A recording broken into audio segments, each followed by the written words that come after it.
Crafting a chain. Oh.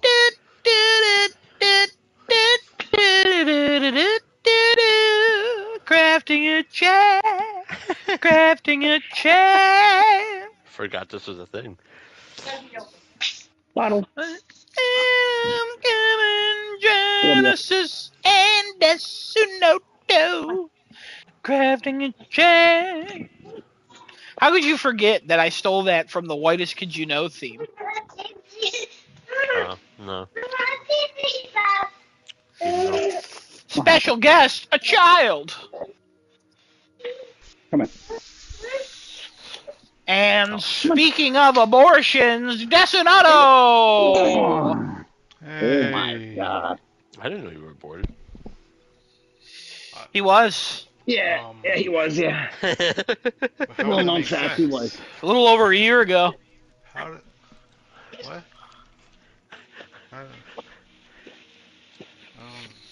I think they just call that attempted murder now, you know what I mean? Yeah, Yeah. what the hell? At that age.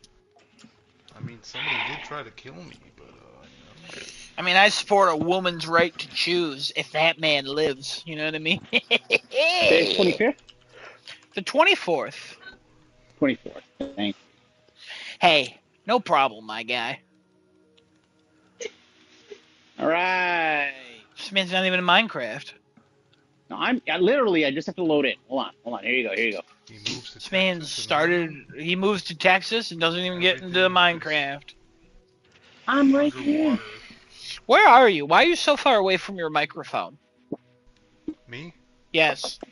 I moved it a little away so I can moisturize. What's this lag? Why is it lagging? You're Stop like- moving, and it won't. All right, then. All right. Well, Problem solved. welcome everybody to another Better now? episode of Crafting a Yeah, Chat. you good. It is March 24th, 2026, folks. It man, we're just inching closer to the end of time, aren't we? Inching closer to the end of everything. Can't wait. Adam, big fan. End of everything, big fan. I can take it or leave it.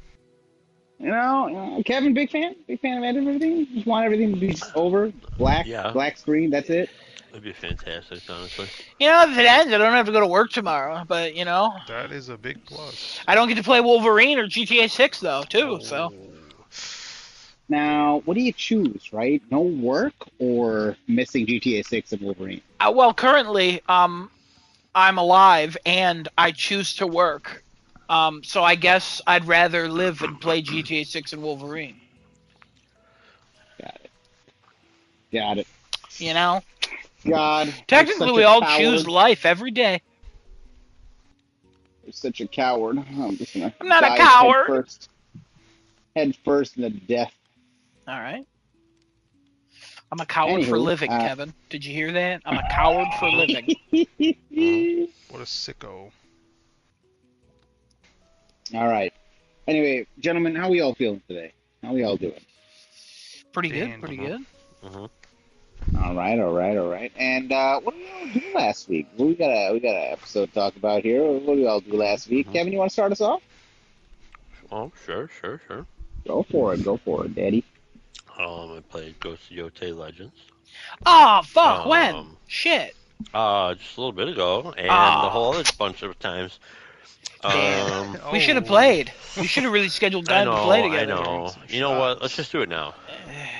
You know, I was saying that. I was saying we saying should do it. We should do it in that, but you know, Genesis Wait was a like, second. it's called crafting and chat for a reason, and I was like, that's a good point. That's a good point. What a party. You guys. What a party You pooper! guys, I can't believe the mutiny that's happening right now. All right. It's not a mutiny. It's speaking- revisionist history. Speaking of mutinies, Yeah. I also played Resident Evil Requiem.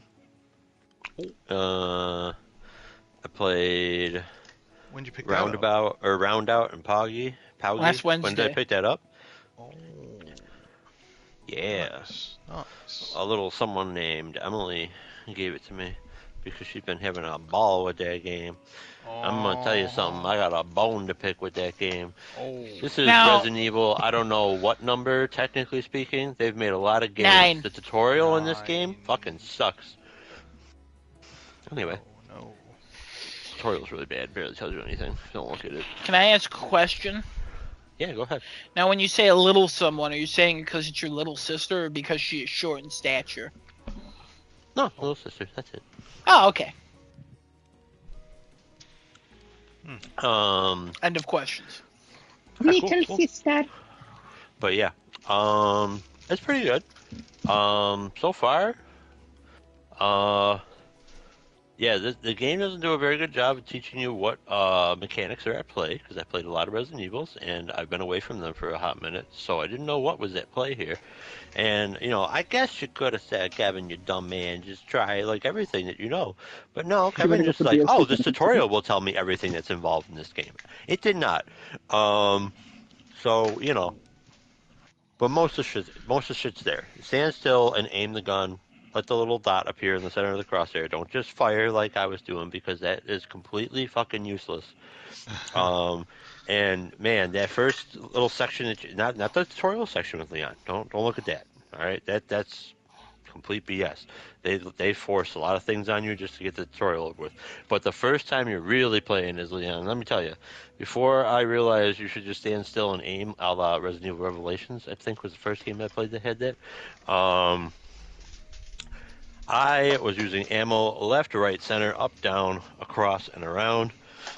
And then I watched Markiplier play, and I was like, "Oh, that mechanic's at play." Hold on a second. I went back to the game, 6 bullets.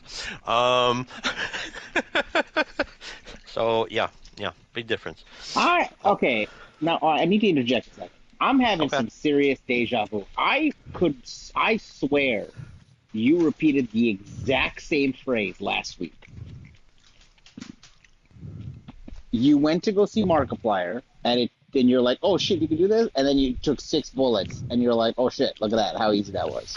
Maybe Yeah. it's because we were on and we talked Yeah. throughout the week. I don't think that was it. Yeah, I'm pretty sure it pretty was. sure. Friday night. Yeah. I'm pretty sure it was Friday. Yeah, I think. Really? Yeah, I think it was Friday. Yeah, man. Oh my god! Wow, I'm so sorry, Or Kevin. it was I don't know Thursday why. or Friday. No, It was you're either good. Thursday or Friday. I can't remember. You're good. It was Thursday or Friday, because I was off Thursday this week, because I was Okay, supposed to be going out to Corning. So We watched the Pitt. We played stuff like together, and there was times when we all were on Ghost. No, Cat was on Thursday, right? Yeah. Oh, maybe it was, because is that when we played Round Out with Cat? Cat Yeah, like you hopped said he in. played something with you guys. Yeah, and he was Yeah. helping us out with the words. I don't know, but I definitely got the game last week. I'm pretty sure. Yes, you did last Wednesday. Okay, thank you, Adam. Was it hard Because to I find? messaged Adam, and I was like, what'd be really funny is if I played Resident Evil Requiem before these two bozos. Oh man. I wasn't gonna say anything, and maybe it happened. I think it And did. you fucking said something. God damn it. But it is fun. I think both of you are gonna really like it. And hot take, I like Grace more than Leon at the moment. I think Grace's sections are great so far. I'm not very far She's into more it. like stealthy or like slower. It's not even that she's like more stealthy. They're just more Or like more my speed of Resident Evil. Yeah, like Yeah. Leon is just quick. Although, to be fair, I don't know if it's true or not, but somebody did say that when you use because you can choose third person or first person camera for either character. And by default, Grace is first person, Leon's third. Somebody said that in third person camera mode, enemies are more aggressive than they are in first person because you have the extra peripheral vision. And I'm like, huh, interesting. That's interesting. But can't confirm. That takes care of the PlayStation side. PC. I played Killing Floor 3, Slay the Spire 2, Spirit Island, Super Battle Golf, and Star of Providence, the second game from Donkey's Big Mode Publishing Company thing. Very fun. Very fun. Super fun game. If you like a bullet hell shooter and you want it to be a roguelike, kind of like Binding of Isaac, oh my god, pick it up. It's great. And man, those tunes fucking hit. Um, and I watched the Pitt A episode, bunch of whatever my the fuck. friends are playing Slay the Spire 2. Yeah, I'm trying to unlock everything, and then I'm gonna find somebody to play co-op with. If you get it, let me know, because we can play co-op. Ooh. Is it cross-platform too, or just? I have it on PC. Oh, you do. Okay. hmm That's I think probably it's where I only may on have been. PC right now, Okay. because Yeah, it's you're probably technically right. early access still. I think it's co-op up to like 4 people too. Yeah. But a friend of mine who has been playing co-op says the co-op is great. So, there you go. Okay. And then I'm super excited for Thursday when Last Epoch Season 4 drops. Oh, baby. But that's all I've done. Thanks, bud. All right. Uh-huh. I can go next. I played Ghost of Yote with the boys here. We've been having fun in multiplayer. I've been playing the single player as well. I also played a little bit of Sly 2. I started Balatro as well. Oh my Kevin god. recommended that a while back, and I finally got around to it because I've invested enough time to close Pitt now. So I need to get Balatro, and I'm figuring out how to play this game even better and better every day. Uh, we just watched Daredevil. Adam and I will talk about that. I don't know if you Hell want to yeah. talk about spoilers, but I don't think anybody else gives a shit on the show right now, so might as well have it. Kevin did last time. Oh, did you not want us to talk about spoilers, Kevin? It's fine. I never got around to watching Oh, okay. it. Oh, sorry. I do want to watch it, but um, at this point, spoil away. um, and I think that's all I played, unless I'm wrong. Nope. No, I think that's all I played. All right, Adam, go for it. Oh boy, what did I do this week? Let me tell you. Um, played a bunch of Legends. With Kevin mostly. A little bit of Genesis. Did some work there. I started doing the platinum missions. We are incredible. Um, his archer and my mercenary together are a lethal combo. 2v2 us, we'll wreck you. Anyways, um, With your fucking nightmare. Oh, yeah. That's we're pretty good. We were chained together at one point. that was an interesting one. We were doing it with my samurai, and it just wasn't working. And then I was like, all right, I'm switching it to my mercenary. Then we did it no problem. So like, it's literally that combo.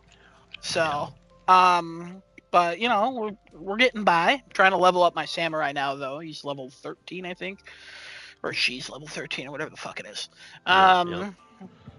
I started playing Darktide, the 40K game, with Alex and Cliff with a C. Um, and that's our new weekend game that we're doing in between Baldur's Gate and Battlefield 6. Just having a little bit of fun there. It's pretty good. My character's named Arthur.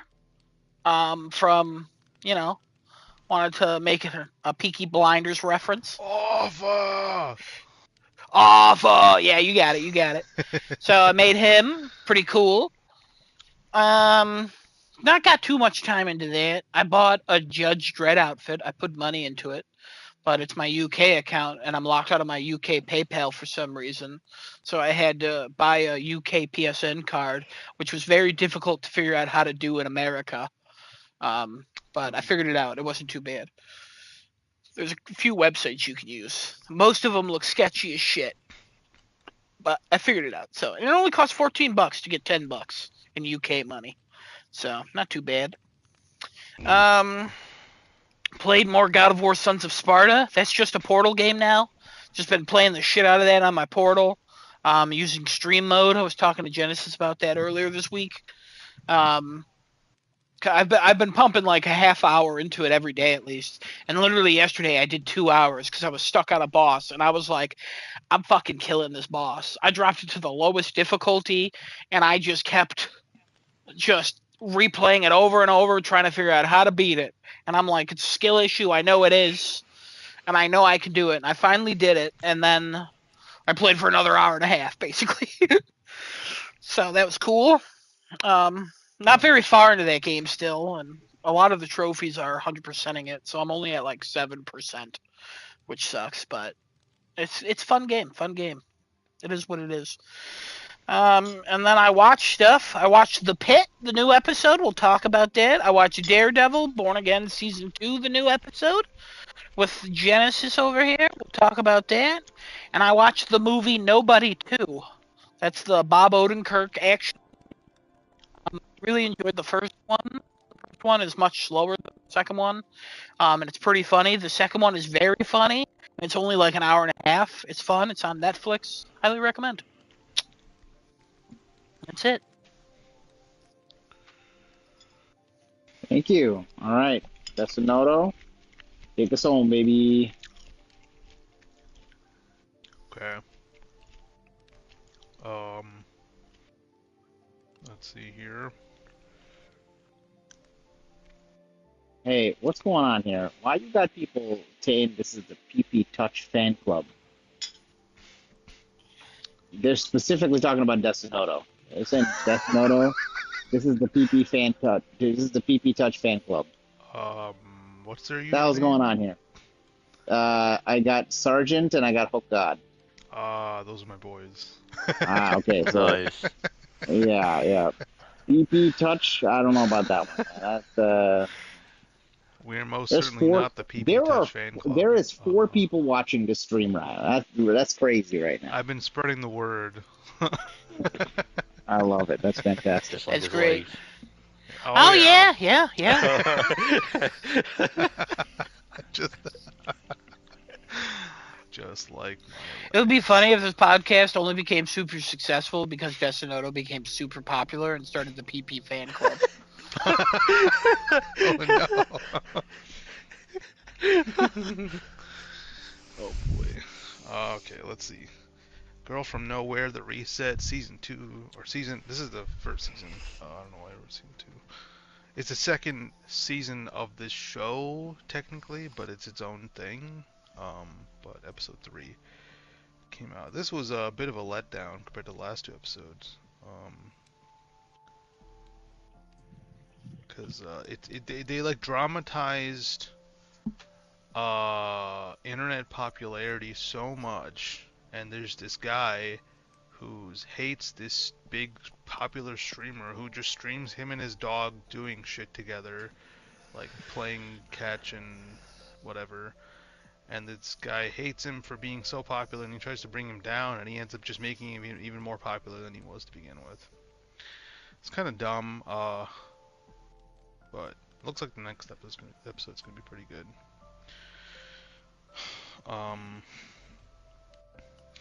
I've been watching Oshinoko Season 2 over the last like 3 or 4 weeks with my boy Rick.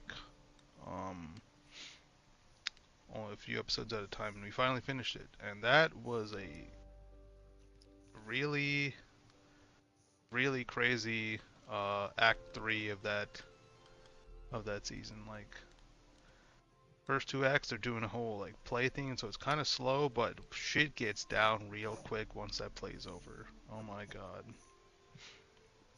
I don't know if anybody else watched Oshinoko here.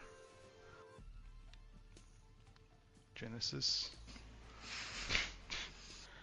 I don't think I've watched that. I'll be honest with you. I've canceled Crunchyroll on my side, and I have not watched anime in a little bit. So I have not watched Shit. almost anything for anime. Damn. I apologize. I've just Well, I think the first season is still on something, but season 2 is only on High Dive. That's not even on Crunchy, unfortunately. I had to download the episodes legally. very illegally. First season's on Hulu. Fantastic show, though. Season 3 is almost done airing, so I'll probably start watching that next. But yeah, this show. When you look at what it is not at all what you would expect it to be. Because from the outside, it's like this little idol show with these kids and this girl, and it's all happy, and then everything just fucking blows the fuck up. Everything turns on its head, and it's all of a sudden this dark revenge thriller. It's so good. Interesting. Watch the Pitt season 2, episode 11, I think. Yeah. I didn't. I was going to watch it a second time because there was so much going on this episode. It was very hard to keep up. I did not end up watching the second time. I probably will again before we watch the next episode on Thursday or whenever. But another crazy one. Just dialing up even more. I watched this show called I Am Not Okay With This. It stars one of the I think her name's Robin. I think it's Robin from Stranger Things. I think it's the same girl.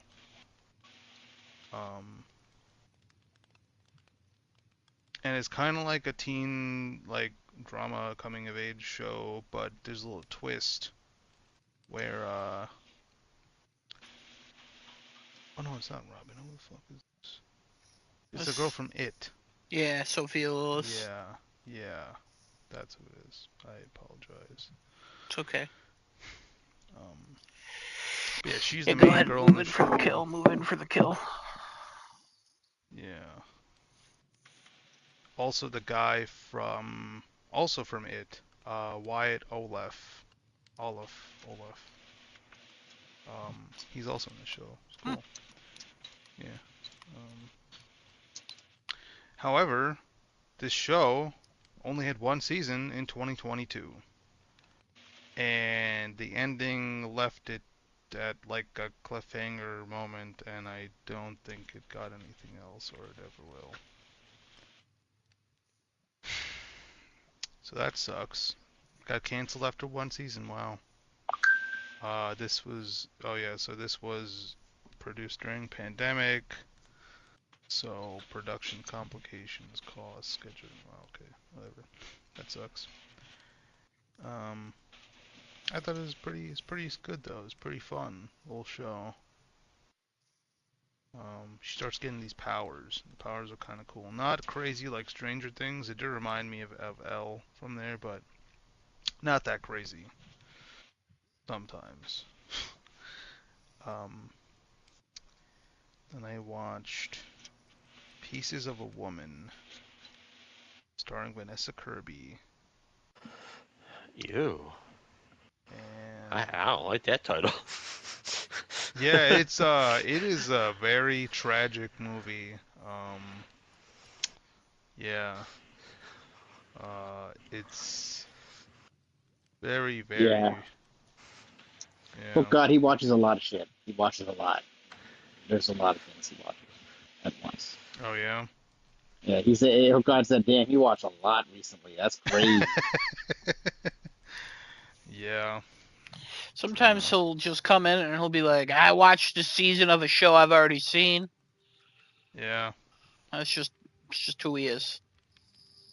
Just me watching It's stuff. just me. That's why we're having trouble understanding how he has friends. You know what I mean? Yeah. He only watches stuff and beats his meat to anime girl booty. Hell yeah, baby. I believe he said they were called hentai. Is it hentai? Hentai. Ah. Yeah, Sergeant said true, so clearly other people. He said his favorite hentai. Did I say that right? Is that what you said? Hentai. His favorite And hentai two. was Boko no Pico. Oh That is wow! not what I said. That's what he said. I've never heard of that. I don't know what that is. Is that bad? You and Genesis both know what that is. I don't know what that is. I don't know. I have no I idea what actually you're do not talking know. about. Not I've anyone never here seen owns that on DVD. Wait a second. Hold on. Wait a second. Wait a second. DVD. Got that Oh, 4K Blu-ray, yeah. Yeah, we got that for the Blu-ray, and baby. I cut out all the scenes where they're talking. Oh, so what's left? The credits. Oh, The okay. fucking. The fucking no, there's Oh talking during no. those. Oh no! Don't do it. Oh no, your PP is too big. What the What? fuck is it on? Moving on here. Pieces of a Woman, very tragic story. Oh yeah, very, Vanessa very Kirby sad. loses.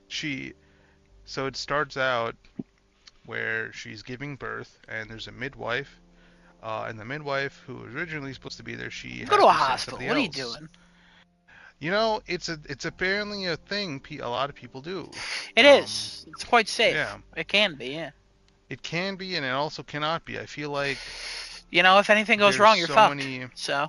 Yeah, unless you maybe So safe. call an ambulance as soon as it Nah, starts just go to a happening hospital. versus when the baby's about to come out. It might make a difference I would say just go to the because hospital. I would also say just go to in the this hospital. movie, this midwife checking heart rate, no regularly, pretty regularly, a few times every or once every like 5 minutes or 10 minutes or so. Um, and when she's pushing the baby out, the heart rate's not going back up to what it should be, and she has her move around to position. Finally, baby comes out. She's fine, and then she starts turning blue. Damn. And they had called the ambulance like right before the baby came out, so they were probably like another 5-10 minutes out from their house.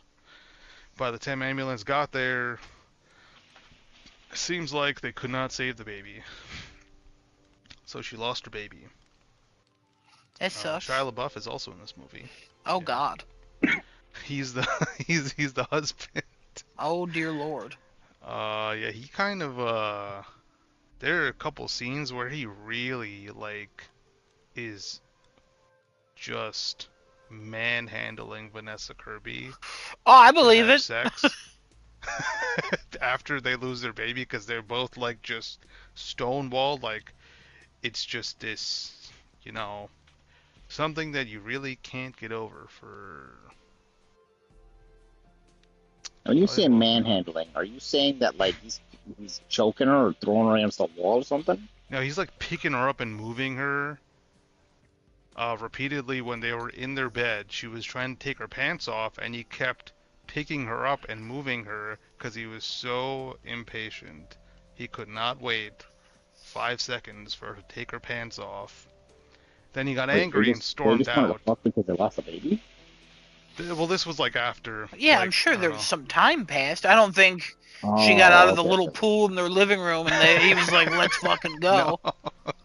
Yeah, it was after, they're still dealing with, like, figuring out what to do with the baby, Cook it with in her a soup. body, and yeah, What? Cremated. the Okay, Wow. in a suit. the Vanessa's mom in the movie, she was like super adamant about getting her own way with everything. The Vanessa wanted to donate the body to the um like to science, to medical research. Oh, sure, sure. Um, but nobody else wanted to do that. Shia LaBeouf's cheating on her with this lawyer who's supposed to help her with a civil case against the midwife, and it's a whole damn tragic story. Um, but it's a good watch, but sad, very sad, terrible. Everything just kind of unraveled after the baby died. Everything. their relationship, her relationship with her mom, her family, fucking everything just died. I also watched That Night, episode 1. It's a foreign show. I don't know if they're speaking Spanish or something else, but these three sisters end up having to bury a body, and then they gotta navigate what comes after. I only saw the first episode, so I didn't get too far into it, but I was kind of following. It's a little difficult, but it is in Spanish. Looks like. Interesting. I don't know if I'll keep watching it. Let's see. And then The Starling Girl. Another kind of like Senora. started very innocent, but ended up being a little pretty messed up towards the end.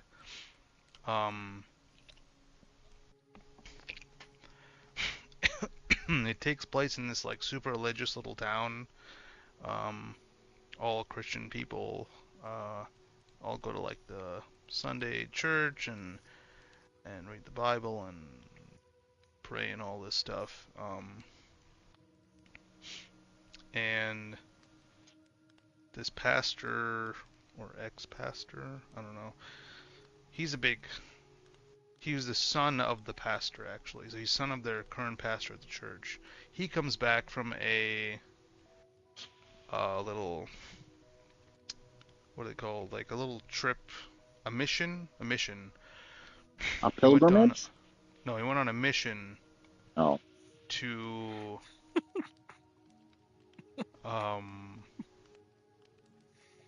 Costa Rica, I think. Yeah, I think it's Costa Rica. Comes back. This dude's like 27, 28. He's married. And there's this relationship that starts between him and the 17-year-old girl. And obviously this is pretty frowned upon in any No. Oh, situation, that's whether it's crazy. religious or not, or whatever the culture may be. But yeah, it's he knowingly keeps going with this thing, and the poor girl's, she doesn't really know what's going on. She's just 17. She's just kind of going with whoever's accepting of her and all this nonsense. And yeah, they get pretty into it. And then somebody finds out, and then they blame it all on her. Because why would you ever blame it on the 28-year-old man who's married for How having would you blame relations it with on a a 17-year-old? 28-year-old man? How could they ever? Especially because How he's the could you ever pastor's do son. that? So, I am the pastor's son. the ending was really weird though. She decided to run away with the guy after all the backlash of what happened when people found out about the relationship. And then she left him at his hotel or his motel and took his car and went to this bar that her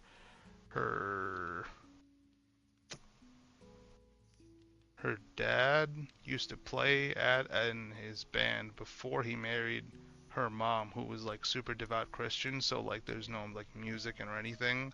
It's just Christian hymns and all that. That's like the only music you should be listening to is religious ones.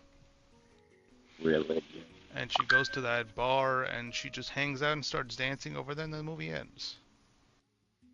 Kind of odd way to end the movie, but thought it was interesting, but also very messed up. And that is all I did. All right. Well, You did. I'm glad you did. Yeah. All right. Okay, folks, what have we got this week to talk about? Man, I feel like we have just news stories on top of news stories every goddamn And we week. got game scores. We do have game scores. Kevin, do we have any update Game on scores game are next scores? week, What? What? March 31st, next week. I thought we were gonna not wait till the last day of the month to do that because All right. Well, then you're going to have to give me a bit. Wait a oh, okay, second. all right. Is there any game coming out? Didn't we say? Oh yeah, no, you did say that. Because you said you were gonna look to see if there were games coming out.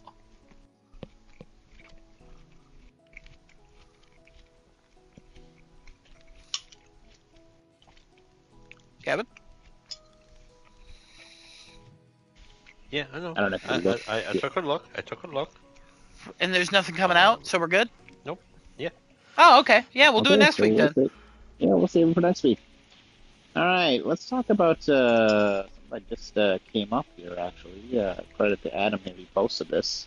Dark Outlaw Games has been closed. That was the studio that took in the Treyarch veteran Jason Blundell, and um, Sony's just closed it. Yay! Yeah, Not another gay. fucking another fucking. So another studio, and I think there was a small amount of layoffs at PlayStation today. Nothing. It basically Jason Schreier was saying it's not like a huge amount, but it is 50 people that were laid off. I think it's just Mostly it that was cut in studio. mobile. Well, no, there's also other cuts in mobile development they're making. Oh. That's the 50 people that was laid off. Oh, that sucks. So Sony is going to be cutting back on mobile. It sounds like the statement that was Finally. said was Sony's going to be moving some of their focus to more high impact titles, and they're going to be scaling back on a lot of their mobile stuff. They said they're going to keep supporting the Ratchet and Clank mobile game that came out, MLB, the show, and one other mobile game that they support. They will be supporting those until end of life for the remaining projects, but there will be no new projects for mobile coming out from PlayStation. Sounds like they want to double down on their handheld. If to be honest with you, if they're laying off the mobile development games sector of PlayStation, it sounds like they really want this handheld to work out, which is the rumor again for PlayStation 6 or whatever the Portal is, or however whatever combination this is going to be. But sad to see another studio closed by them. The article that Adam had posted actually shows every studio that they've closed since 2020. It's Manchester Studio, Japan Studio, Pixel Opus, London Studio, Firewalk Games, Neon Koi, Blue Point Games, and Dark Outlaw Games. So two this year, three in 2024, one in 2023, one in 2021, and one in 2020. These are all first-party studios. I'm still mad about Pixel Opus. I'm still mad about Blue Point, so. Blue Point I kind of got over. It sounded like Blue Point was really in charge of that. Yeah, but still, it sucks. I mean, I'm Yeah. not happy about any studio closure, obviously, but like the Blue Point one is like, they should have pitched this, they should have did that, and it's like, they did pitch things, but they pitched things that were crazy, or they just started Sounds like working it. on something that was not going to be approved. So I don't know. Yeah, sounds like it. Sounds like it. Was it crazy though? I mean, Pitching? yes, in some instances. Please elaborate. Well, You know, oh, me or him? Him. Oh, go ahead. well, I Because guess he the, thinks I'm talking about the Bloodborne remake was crazy. That's Yeah, not I what I'm guess talking that about is wasn't- crazy. I guess that wasn't actually pitched either, right? Well, they just started working on it. Yeah.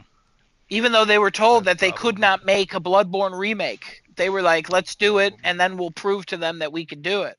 It's not about that. The studio doesn't want that for some reason. Yeah. which is crazy. To that, like Yep. that's crazy in and of itself. But also to Literally just start print working on money. something, Yeah, and maybe you just don't. like This is not when one of you the don't have the instances where approval, you what are you doing? take the initiative and just start to prove something. Yeah, that is a little crazy. They pitched a God of War live service game. Nobody liked the God of War multiplayer when that came out. Like, Wasn't that because... it was bad, yes. No, they had pitched it because they had to pitch something No, it was how multiplayer. it's explained is Sony was just absolutely approving anything that was live service. So if you wanted, it was Okay, encouraged to pitch a live service game. right. Hey, go ahead, pitch a live service game. What the fuck you doing with God of War? Like, I Probably the wrong understand you one. just worked on God of War. Hey, maybe try making like a God of War like side game. You know, like Yeah. why pitch a live? Like, what are you doing? What are you doing?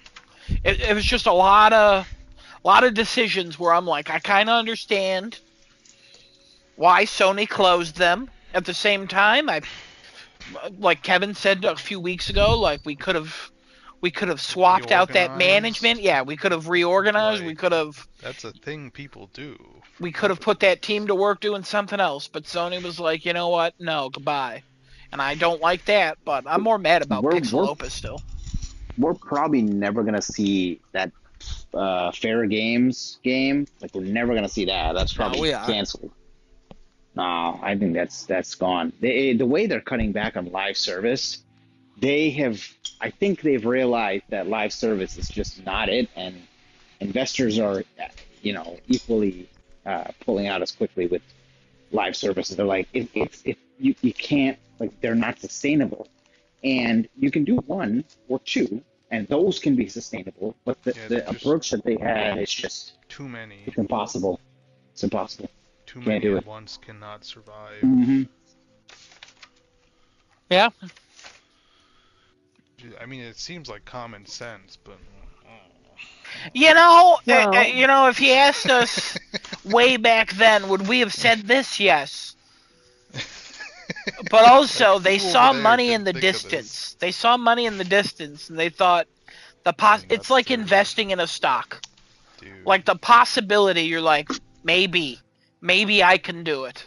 And it's like gambling too. It's literally a gamble, You can, But you might instead just of hit, but you you also might losing, just fail. only bet what you have. Only bet what you're okay with never getting again. Like that's fine. Yeah. But you're if also you're, betting with other people's lives. they're literally betting with other people's lives, and they're starting to realize, yeah, we fucked up big time. So they Yep. started to back down a little bit. I think their games will still come out. The only reason I I'd be say shocked. that, I feel like it's just a feeling I have that they would have canceled it already. Like they could have put it out there right when the Blue Point announcement was out there. Let's get all the bad shit out of the way immediately. Boom, boom, gone. Mm, You know what I mean? Like, yeah. With all Possible. the bad press that Sony has been getting, they still managed to pull good press. yeah, Um, Somehow they just consistently do it, and I'm they like, that's randomly just you. put out a Wolverine release date, or get rid of more Mm-hmm, AI slop on the store, or mm-hmm. update the They portal without telling anybody, or releasing PSSR two. PSSR2. Yep. Yeah. So Sony continues to impress me in the way that a mega corporation like this that just continuously does their stupid bad decision making because it's full of people who just don't know how to make decisions. Um, but then they somehow make like equally good decisions that it doesn't outweigh, but they kind of nullify um, some of the bad decisions. Not all of them. Obviously, like people losing their jobs, awful. PSSR two is not going to fucking fix that, but um, they still find some way to bring some positive press into their game plan that they have going here for themselves. And it's quite impressive how they do that. I don't know how they fucking keep doing it. Meanwhile, Yeah, Microsoft's like, hey guys, we're gonna keep fucking falling off a fucking cliff. No. They put out good news too. Like, quick, Kevin, think of something. Oh, why you gotta do that before, man? Kevin. Well, they've The new girl. The new girl. They're The new girl. implementing that AI help for games is supposed to be coming to Xbox real soon. Yeah. Is that a good thing? You mean Copilot for Xbox? It almost works. They You're talking about I don't Copilot, fucking right? know. Copilot? Yeah, The new probably girl. Copilot. piece of Forza shit. looks good. All right, I named one. There we go. We got it. We're good. Thanks. Perfect. You know, it's crazy. And then Nintendo is just like, we don't give a shit. We're gonna keep doing what we want to do, and we don't really care what y'all think. Y'all keep buying our shit ass games. Well, they just announced. First of all, some of them are good. Calm down. But they just announced that they're scaling back production of Switch 2 Yep. because it's not They still selling have as yet to well in announce that America. they still have yet to announce that the Gee, I Switch 2 is wonder going to get a why. price increase. That rumor was going around for, like, we were supposed to get one. Xbox Series X and S just got 3 new dynamic backgrounds. Alright, I'm done. Yeah! Woo! Sorry, I was just so shocked of how good of news How that far we have was. fallen. Hey, we don't even have backgrounds, really, technically. You want to Still? know how bad Microsoft Folders? is? So, my Folders, man. my boss that came into my work today, and he used an analogy to compare the company that we're in with Microsoft, and it meant like in the worst way possible. And he's like, "Hey, I just want you to know, like, the shit Microsoft's doing, this place is about to do the same shit, and it's gonna be worse." And I'm like, "Oh, that's good. Oh, that's great. That's great." This is a 50-year-old man who's talking to me, by the way. So he's pretty in tune with gaming, actually. Well, Pretty good gamer, Microsoft but, sucks in regards to, like, their PC stuff and, like, the dumb So- shit that everyone has to deal with on a daily basis because it's the only fucking thing we can do with our computers. Or we spend $8,000 on a computer with Apple, or we fucking become a hacker and hack our computers with other things. There's no So he was options. There's specifically- 2 options. Yeah. Or a He was Chromebook, I guess. specifically- I have a Chromebook. The Chromebook's nice.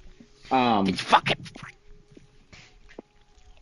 He was specifically referring to the way Microsoft has not talked about how many Xbox consoles they sold, and they stopped giving out numbers, and they just talk about, like, hey, Game Pass is doing well, Game Pass is amazing, Game Pass is this, Game Pass is that, but they don't give out any hard numbers anymore because the numbers aren't that great. So how do we keep investors investing and the public happy? We just keep saying Game Pass is doing great, and it sounds like the company I work for is going to be saying the same thing. Wow, I gotta buy more Microsoft stock. Thank you for reminding me. So Because Game Pass is doing great, guys. it's not good to hear it like that. That's awful. So thanks, Microsoft. Thanks for becoming the example that everybody wants to follow. Ay. Can't wait for Wolverine though. Hey man, Sony's just gonna keep. They're gonna keep going. I feel like there's a lot of restructuring going on in terms of the way that PlayStation's got to go. I do have a feeling Herman Hulse is gonna step down relatively soon. Part of the whole restructuring, part of the whole, hey, we got to take a different direction because we have to do better and we have to be better. Also, Japanese back in there. I don't know whether, I mean, Jack Trenton was doing great in there when he was there. What does it matter the race of the person? Well, you know, maybe we just got to go back. Somehow this I mean, is go back. racist, but for Japan.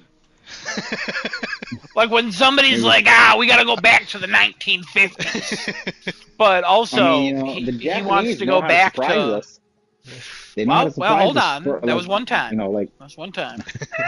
they just didn't want to tell us about it. You know, they didn't want to tell us It about was that one surprise. time. It was a secret. Don't worry about that. And technically, we did Yeah. know about it. We just didn't believe it. But that's why we also want to surprise the world with, you know, what we're doing. So. Hey, don't. Nobody can guess what the hell that man's gonna do next.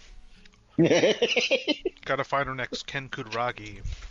Oh God. Kenny Koo, Kenny Koo. the No, guy you need who came on Jack Trenton or stage and was Shaw. like, "Hey, the PlayStation 3 is $700. You're getting a second job for it." Yeah, we got to find another guy like that. You're right. Bring back Sean Layden, please. Give me another Sean Layden. They'll never get another Sean Layden. Yeah, he's too good for the industry. Oh, Jack Trenton, Sean Layden. Fuck, Jim make Ryan. Mark Cerny the fucking CEO of PlayStation at this point. Bring Fucking Jim make him Ryan the president. back. Don't even say. Just bring Jim Ryan back, but he has a mustache now.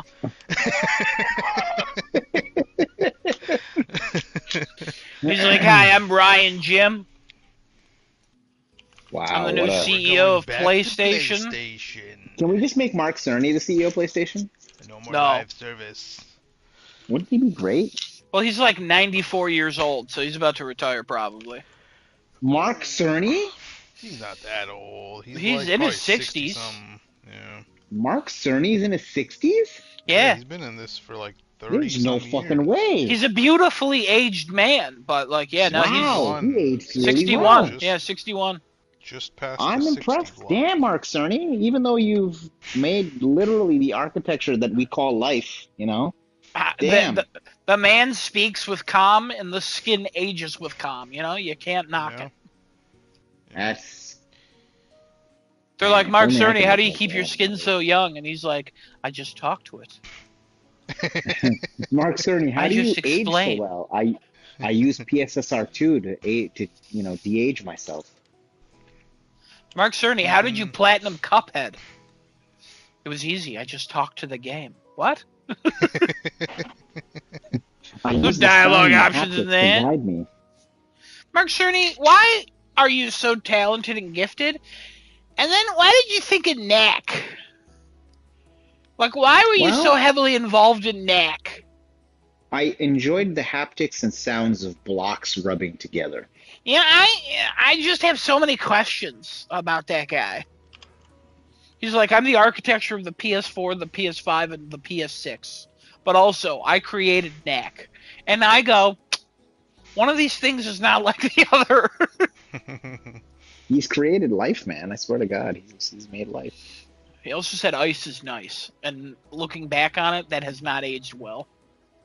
When did he say that? When Knack said it, when he turned into an ice Knack. Oh, okay. All right. Understanding the context now, that's okay. That was a good one, actually. Got it. Yeah, Cliff with a C used to always repeat that. It was like a vocal stim for himself. Why do you say Cliff with a C when Cliff does start with a C? Yes. Kevin, we did it. Kevin, our plan for a week has finally happened. What plan for a week? What are you talking about? The main character, Cliff, in the video game Crimson Desert, it starts with a K. So we thought it'd be funny to call Cliff with a C, and we figured I was like, Genesis to be so confused because I guarantee you somewhere in the podcast to be like, Cliff does start with a C. Hold on a second. So when did we think about this? On Wednesday of last week, maybe? Wednesday or Thursday? No, I think it was Thursday because the game had to come out still, right? Yeah, Or and then something we like were that. like, we got to remember. So we scheduled text to each other so we would remember Cliff with a C. I'm actually pretty impressed with that. You know what? Honestly, we're really Almost good 2 at weeks ago? I don't we remember. we Yeah. just know you so well. We know how to get you. It was That's so great. funny. I actually love that. That's actually really nice. But yeah, Cliff with a C. Excuse So me. it's with a K in Crimson Desert, which is so stupid. We were talking about how stupid that was, and I think Yeah, that's why why we wasn't the were guy like, we Cliff got to with a do K? that. Why is his name Cliff with a K? It's stupid. I don't know. I don't know. I don't know, man. I don't know about that one. But damn, Kev, that was so perfect, Kev. Oh, It was so good. it was so good. Hey, side note, I just seen PC Gamer magazine rated Marathon a 90 out of 100. Yeah, they're drunk Yeah, going about it. yeah, the reviews are really good. Game Informer, I think, gave it a Yeah. 9.5. Push Square Yeah. gave it a 9. Open Critic has it at a 78, but I'm just I don't know where these polarizing reviews are coming from. I think Adam was right. I think this one is the one that because actually It's a user polarizing reviews game. well user reviews are actually coming in pretty positive for Marathon, and people are like this is like good. Yeah, I mean, if you like it, yeah, you're gonna like Yeah, it's a good to great Yeah, game based on the scores. yeah, yeah. Is it for So any of us? it. Genesis I mean, might we like suck it. at it. We suck at it. Me and you, Oh yeah, Dan, no. both I said was telling the that. dude at work who's been playing it. I was telling him how we were doing, and he's like, "You didn't even extract once." I'm like, "Sir, what extract? What do you mean? We didn't even get there. Like we were so bad." Yeah, we sucked. Beautiful game though. Beautiful game. Oh yeah, yeah, yeah. But yeah, I don't know. We'll see about the I, sales I I though. still don't trust it. Bungie has no good track records right now. So, but hey, you know, if it works, maybe they swing back. Maybe Destiny 3 is real good. Who knows? Are we Honestly, still gonna get a Destiny 3? I have no idea. I think the real question is, should we even get a Destiny 3? Yes, I think I think that they should be abandoning Destiny. Well, maybe not abandon. Abandon might be a strong word. I think they should stop with trying to improve upon Destiny 2 and change the core game systems in that because clearly whatever they're trying to do is not working. Since I think it was Lightfall that had Armor 2.0, they've tried to redesign that entire system again. They've done multiple passes over like different skill systems and special abilities and all this other shit.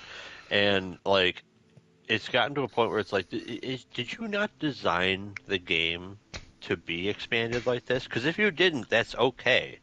Just include it for your next one. See, why not go back to just making a first player single player game with a multiplayer aspect? I mean, they could, but all they know is Destiny now. See, that's what I'm saying. Like Like, the similarities between Marathon and Destiny are crazy. There's a lot of similarities, it's, especially when you take into account the cryo archive stuff. Even though it's not as complicated as Destiny can get, but I don't know. They know what they do well, but at the same time, like it's not as deep as people like me would like it. Like Destiny is very fun to play, but eventually you realize that like it's an incredibly shallow game. There's only like so many different like builds you can do every season. They fuck them up constantly, which like isn't always bad, but you see the potential for there to be like way crazier stuff that you could do, which would mean they could make way crazier encounters. They could like really start cranking that difficulty. And then like for people like me, I don't have a whole ton of time to dedicate to like being in a guild and doing all this other nonsense just to like have a shot at doing raids because I think now they finally added in like matchmaking to some extent for some of this shit. But like a whole bunch of their activities you couldn't matchmake for. You had to have a pre-made party, which like there's websites to help you do that, but it's like what this isn't challenging. Like if you think that this is hard and that like oh we got to make it so that you really all are communicating because you're going to have to communicate to complete like a nightfall on whatever the fuck that grandmaster or whatever difficulty it was. It's not that bad. It's not that hard. Like you are shooting yourself in the foot for not having proper matchmaking for those that want to just do it. I can go freaking queue up for a nightmare thing in Ghost of Yotei Legends. Are the people who are going to be queuing up for that geared for Nightmare? I have no idea. Am I going to still get rewards for it? Yeah. Like, I know it's a little different in Destiny, but I don't know. It's certain aspects just need to be completely redesigned from the ground up, in my opinion, with Destiny 2. I think it's lived out its life, and they just need to come out with the next one. And I maybe think I I agree consider with you. getting it. I would like to see. I would like to see what Destiny 3 has. I mean, remember, I was very into Destiny 1, and the Destiny 2, I fell off, and then Is Hmm. you tried to get me back in, and I just couldn't do it. so I Yeah. kind of go back to my question for you, Genesis. Then, should there be a Destiny 3? I think so. I think if I need to see what it looks like, right? If they were able to revamp the system and bring something new and fresh into Destiny 3, and honestly, just fix the for me, the shooter feels so floaty. I don't want it, and I think that's appeals to a lot of Halo people because again, they worked on Halo forever, and I think that's how Halo feels. But I put a lot of time into Destiny 1. And even though that game did not have enough content in it, which is why Destiny 2 was made, I think they need to take a step back. Kind of like Kevin said, just kind of like revamp this entire system and create something new out of this. Continuing to fix the problem that they have in their hand is not going to give them what they need. And if, in some instances, Marathon is that fresh start for them because they've already made a comment of a Marathon saying that we want to help people who want to do the raids but just don't have the time to do it. Because that raid that's in Marathon right now is very Vault of Glass-esque. And people are getting hooked into that and saying the raid is fucking worth it. Like, the raid is crazy in that game. But I think they're running into the same problem is that you need a pre-made fucking squad. I don't know if you can matchmake in that. I don't know. Somebody can correct me on that or look it up. But Yeah, I'm um, pretty sure you can. But like the it's not even that complex, but like the way that Marathon's cryo archive is set up, you kind of have to kill everyone. So every like team seems to start in their own little like room. You have to keep fighting AI in there to unlock security clearance level 1, which gets you access to more rooms. Then you encounter some teams. Then you have to get security clearance 2. You encounter more teams, and it's basically like you keep breaching the next level of security to meet more player teams, kill them, and then go to the next level of security. And by the end of the whole thing, you're in like that boss fight with the compiler. If you have everything, one of the biggest negatives right now that I've seen, and I can't really verify. I don't play the game, and I haven't really watched a whole lot of people play it because it's the most boring fucking game to watch, in my opinion. Is like the whatever 6 things you need, I guess, to get to like the compiler or whatever it is, are all random drops. So it's random chance if you can get all the fucking shit you need to go to whatever the hell.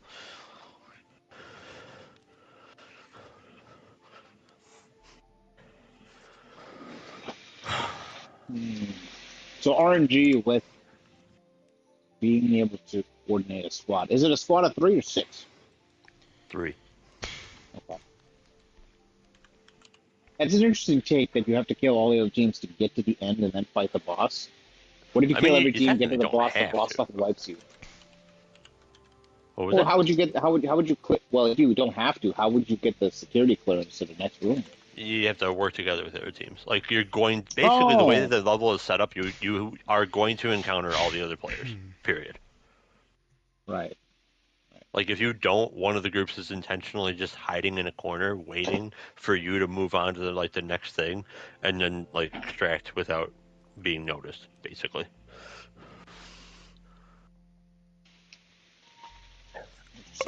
Excuse me. But I don't want Destiny 3 to be like an extraction shooter. I would I don't want see. Oh Destiny God, 3 to be I don't think they do a that. straightforward like multiplayer story driven title. That's what I want Destiny 3 in my opinion. Oh, okay, sure. I want it to be a multiplayer, story-driven, RPG-built shooter is that I can play. Kind of, oh, what's a game like that? I mean, Guild Wars 2. Okay. Is that a top down Guild Wars 2? Is that top down or third quarter three No, it's quarter view a down? third person MMO. But Okay, okay. like, but like, okay, so like obviously it's MMORPG, so like it is like a multiplayer driven story by definition, I guess. But like the reason why Guild Wars 2 stands out to me, the leveling up process is like one of the most fun leveling up processes I've ever had in an MMORPG because you just Mhm. like it like automatically quote parties you with anybody like in the area. So like when events and stuff happen and like story events like trigger in the world or whatever, whoever is taking part in it, you're all gaining experience, you're all getting loot from everything that's killed no matter where it is. There's pass and fail conditions for practically everything, and like whatever's going on in the world is part of the game's main storyline the entire way through.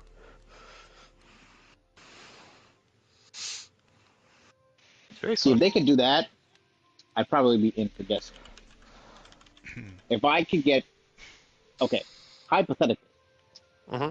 if I could get from the base game plus the first two expansions about, let's say, 50 to 70 hours of gameplay, Okay. I'd probably be bought in. And then I'd be like, okay, every other expansion adds about another 20-hour story. I'm bought. I'm good. Hmm. And I don't want to focus on PvP as much. It's an option, but I Yeah. don't want that to be the main focus. I want it to be PvE, Sure. cooperative, massive multiplayer game with story in it. That's actually good story. I don't want to have to fucking go through codexes and have to. I want to see like proper storytelling in a game. It's also multiplayer. It's RPG built. That's a shooter. Good shooting mechanics. Doesn't feel as fucking floaty as fuck. That's I think what I want Destiny 2 to be. Oh yeah. Um, no PvP. No JC driven. I don't want no fucking PvP. Get that shit out of here. Wow. PvP is too stressful for a man my age. It's too stressful. If I was 18 years old again and I had all the rage in the fucking world, sure, give me PvP. I'm good. At this time of my life, I'm like, nah, I don't.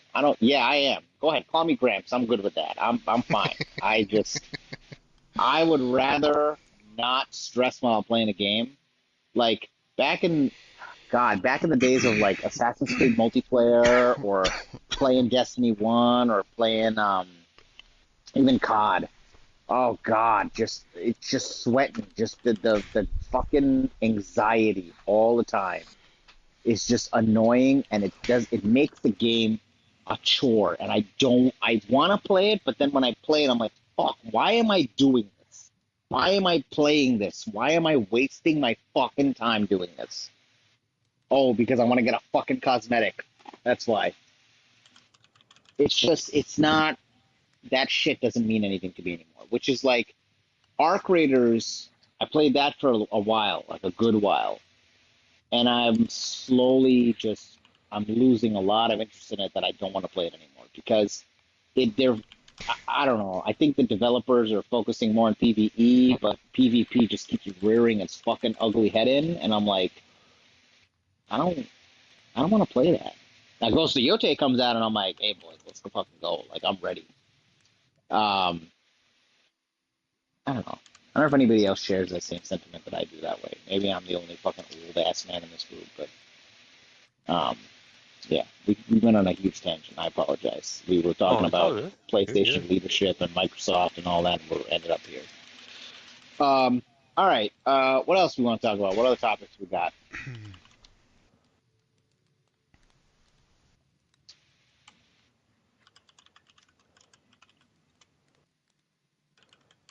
Listener, do you got anything you want to talk about? Anything? Want to lay anything on the table? You want to whip it out? Oh my God, do that. PP Touch Club or whatever the hell it was called. PP, PP Touch Fan Club. Oh dear. Um. Yeah, rest in peace, PvP. I don't want to Damn, fucking no, see PvP. there was something like a week ago or 2 weeks ago that I just totally forgot about that I was like, This would be a good little topic. I think it was based on one of Mystic's videos. Let me see. He posted a video that I saw the thumbnail and the title for, and I don't know how I interpreted it the first time I read it, but I thought he was like something about like Sony is going downhill or something like that. But then I reread it, and I'm like, that's not what he means. He actually means something else. The one from today? It's today I'm thinking of. What's the title of that one from today? I don't know my phone in front PlayStation of me. is losing the attention war. Here's what's happening. The attention war. Maybe that is what I was thinking He of. just talked about how short form content is still winning over everything else, basically. What? His newest video is not called that. Yeah.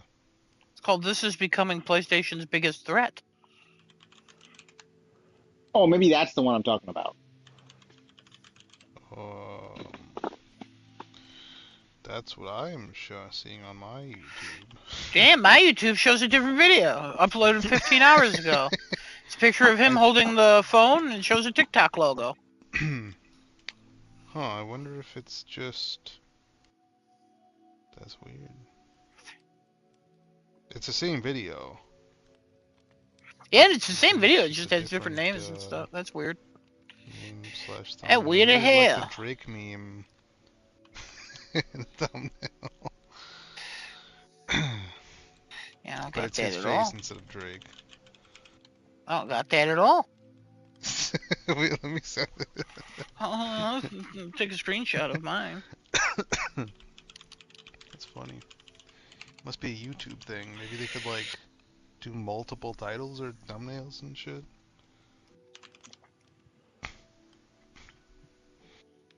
I've seen that on other videos, but the title was always the same. It's just the thumbnail changing. Wow. Wait, this other. Wait, they're all different, except for the physical games one. Yeah. Neat. That is interesting. I wonder if it changes if I switch my profile. Do you guys also get different thumbnails and titles for videos for YouTube? Probably. On his channel?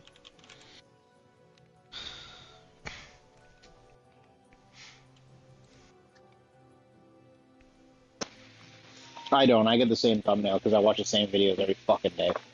Hey, Wow. my thumbnails match on my other account. Oh, wow. Hold on, I'll show you. So it's a per account basis? No, I think one of them still. So, two of them now match Desinotos, but the PSN brand going away one doesn't match. That's very interesting. I wonder how they do that. It's based on your algorithm or something, probably. That's weird. I watch the same video, so I just keep getting Jing Jing gets a job, and Jing Jing goes to college, and Jing Jing goes to school. I don't know what that is. I gotta be honest, and it sounds like a porn thing, so I'm not gonna ask any more questions. It's not porn. It's Jing Jing. I don't know what that is. I don't know Jing Jing either. Don't know. It's an Asian guy making fun of Filipino people. Oh, it's No, racism. Filipino? What? Am I shocked? No, Vietnamese. Yeah, it's a Vietnamese guy making fun of Vietnamese people. Not shocked. Oh, it's self-deprecation, but of your own race. Got it. Yeah, I can't be racist then. That was like about 7 years ago he did that. I don't think he does it anymore. That character died. He's made other funny videos, but that or Mr. Ballin is my main For You page on YouTube. Oh yeah. Did you see Mr. Ballin is actually doing 4 days a week now? No. Yeah, he's doing 4 days a week again. He switched back. Right in the beginning of February, he made a video, and the video was titled surprise for everybody or something like that, some like change or whatever. And he stated he's going back to 4 days a week and 4 uploads a week for his scary videos, his dark mysterious stories or whatever. I have to think his other business is either not doing as well as he wanted, or maybe he just took too much on and he's like, I can't do all this. Or maybe he just really loves doing the videos on YouTube and he's like, fuck the rest of the stuff. I don't need that. Could be a mix.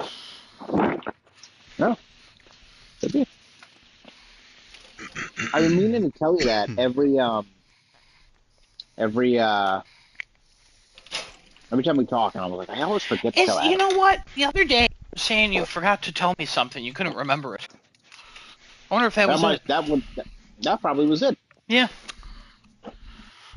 That's the ball thing. Look at that. Mm-hmm. I'm a fan of him as well. I'm like, you know what? I'll pick up telling that.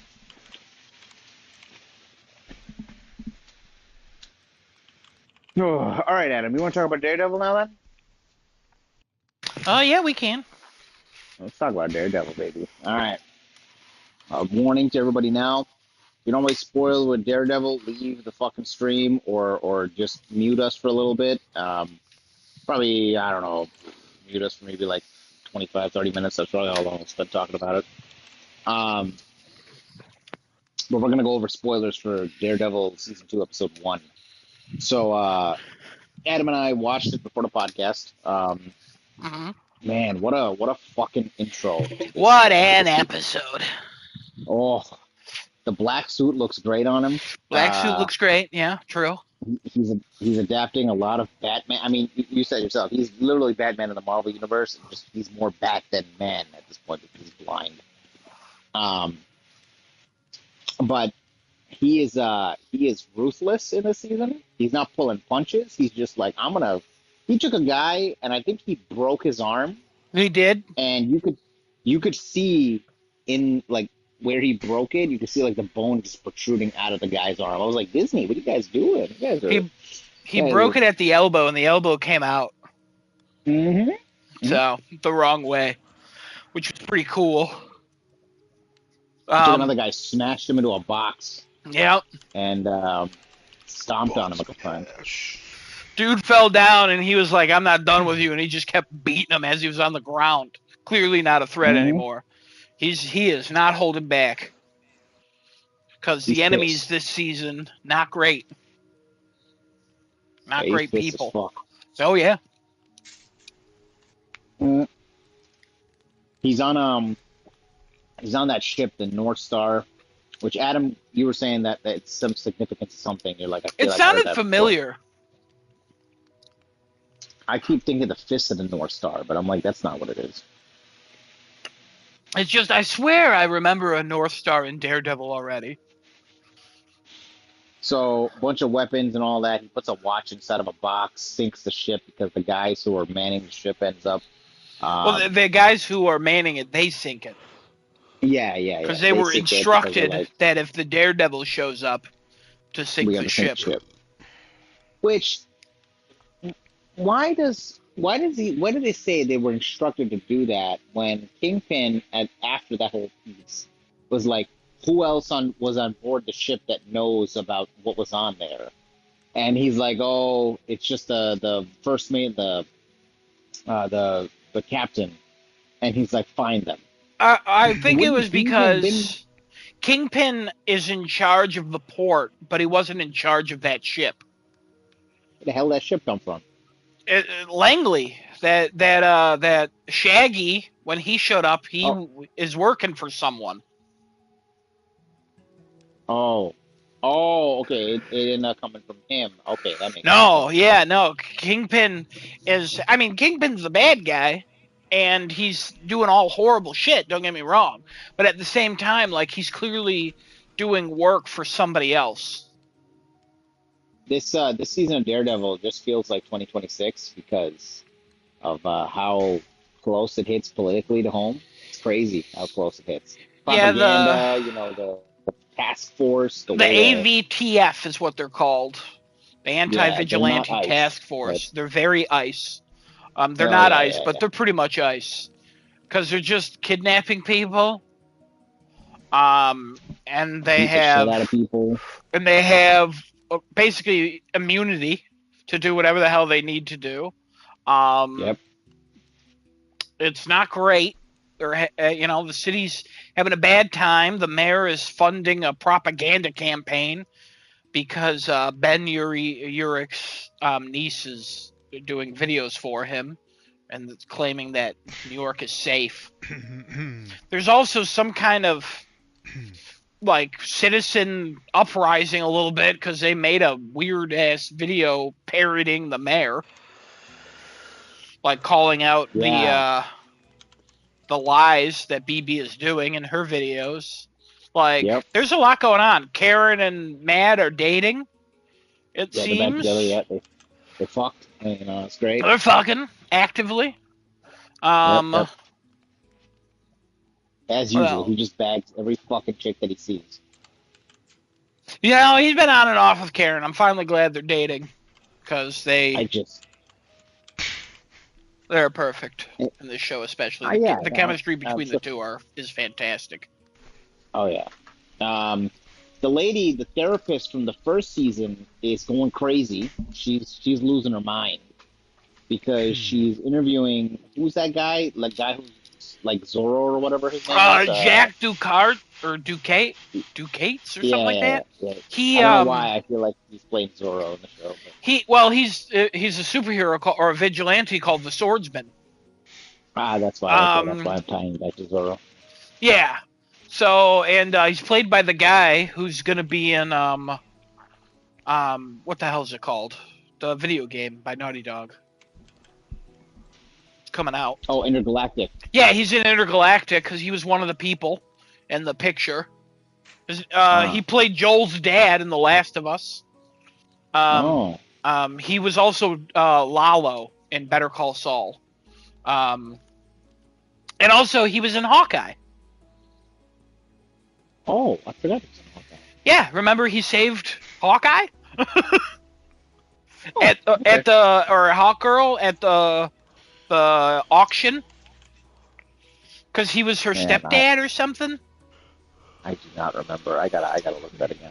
I He don't was her remember. stepdad, and then all of a sudden he just appeared at the auction, and he had a sword, and he was called the Oh, Swordsman, and then he showed up in season 1 of Daredevil, and now he's been arrested because he's known to be a vigilante, and the therapist is losing her mind because she's haunted by the guy who tried to kill her last season. yeah. But Which that guy was the one who was draining blood from people's bodies to make yeah, paint. yep. Yeah, that's what he was. But Yeah. What the also hell the was his name? Did they call therapist, him a painter? I don't know, I don't remember. Mute, Muse. Muse. That's what it was. Muse, yeah. Um, but also it's interesting because I don't think the therapist knows that Fisk was the one who was like, well, he's not really doing anything to my part of the town, so let him keep going. Yeah. So He didn't make any effort to nope.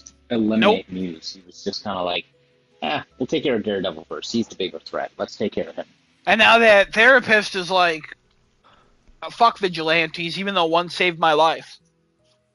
Yeah, she is in a very weird spot with what she believes. She's coping hard with the traumatization that she went through Mm-hmm. with almost being killed, but she's also siding with the wrong people, and I don't think she is understanding what she's doing. She may end up later, but right now she's in this like spot of just like I don't want to say confusion because I think she does actively know what she's doing, but she's in this state of like I don't know, just Kind of going along she with everything because it's easier. yeah, right. She's being complacent with what's happening, but Yeah. she's also using that to cope with what she's going through because she's too afraid probably to ask someone else for help. I'm like, hey, I think I'm going crazy. I'm seeing this fucking dude everywhere, covered in blood, and I need help. I don't think she wants to ask anybody for help because she's that self-made person of like, hey, fuck this. I know what the fuck I'm doing. Fuck those vigilantes. Fuck everybody. I know what the But fuck I'm doing. also, who do you ask? I mean, she can go get professional help. I know she's a professional And therapist, but she can Fisk go is get help. she knows Fisk is watching her 24/7. She knows she's Fisk fine isn't with a it. good man. But she's fine with it. She's fine with it, but she's not like fine with it. You know what I mean? I don't know how she's annoying is what she is right now. She's very really fucking annoying. annoying. I find her very annoying. She was more annoying in the first season. Mm-hmm. The second season, they're actually getting a character out of her, which is nice. Because before she was just kind of in the way in the first season. Well, where she's like, why is Matt dating her? Why is she a therapist? What's going on here? Look it out. Jessica Jones gets mentioned in this episode. We don't see anything about her, but she does get mentioned. So we're gonna see her later on. Oh yeah, can't wait. And that same stupid guy is hosting a bunch of stuff. I think he had BB clean the fucking house or whatever. She hired cleaners to get rid of she paid a cleaner. Yeah. Yeah. James Gandolfini's son. Yeah. And what is it called? They end up finding the captain of the ship that ended up getting capsized, or not capsized, just sank. And they shot that guy in the head. Meanwhile, like Murdoch's trying to gather more information on what he needs to be able to get. He's trying to find the other guy. To protect him. Not Cherry, right? Yeah, Cherry. Yeah. Oh, he wanted. Okay. He wanted to protect Cherry. Okay, yeah, he did want to protect Cherry. Which then we fast forward over to Cherry in his house, and then the fucking AVTF, the task force. Yeah, the task force knocks on the door, and obviously, as per usual, they don't need a warrant, so they just fucking blast the door down. They get this guy, they start beating the shit out of him, and Daredevil comes in, starts beating the crap out of them, but he's getting distracted with listening to Cherry's heartbeat, and he then gets pinned down to the ground, gets his mask torn off. They're like, he gets distracted because of Cherry's heartbeat, because Cherry starts having a heart attack. Yes, he starts having a heart attack. Yes. And then they beat him down, rip off his mask, realize he's Matt Murdock, and then all of a sudden, all the AVTF people get shot. There's 4 of them, 3 bullets come in and kill them, and then a knife comes in, and it says "You're welcome" with a Bullseye logo. So Bullseye fucking protected him. Which is the same guy who killed his friend from the first season. And he's the one who impersonated Daredevil in season 3 of the Netflix show Daredevil. Like, he is not a good man. But also, he hates Kingpin right now. And Kingpin fucked him over. Yeah. Yeah, he tried to kill him last season. Yeah, Kingpin fucked him over pretty hard. So he's pretty upset. Now, how do we think Daredevil's going to fucking react to this when he sees that? I mean, we see him at the end, but, like, what is his reaction? Well, first of all, like, I got saved by the fucking dude who killed my friend. I just want to point out he did not see it. Sorry, he didn't see it. He kind of sees. It's like a world on fire. But, like... Yeah, he can't see everything, yeah. But yeah, he's going to know it's Bullseye. He's going to figure that out. Cherry, I'm assuming he's going to be more concerned with Cherry. I hope Cherry doesn't die. I mean, he fell off the chair with a heart attack, so... I mean, it's livable. Little concerned about that. I hope that he takes Cherry to the hospital. Cherry's, like, alive.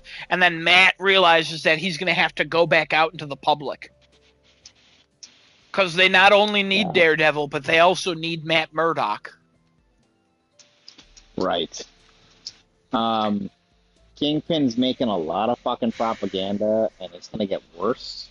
Oh, yeah, Kingpin's a problem this season. Yeah, he is. He is gonna fuck some shit up this season.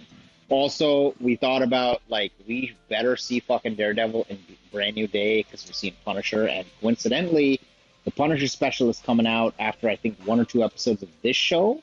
No. And is it? Oh, at the end of the show. Never mind. At the end of the week after end of this the show show. ends, the Punisher special presentation is on Disney. So it would make sense that we see Daredevil in Brand New Day,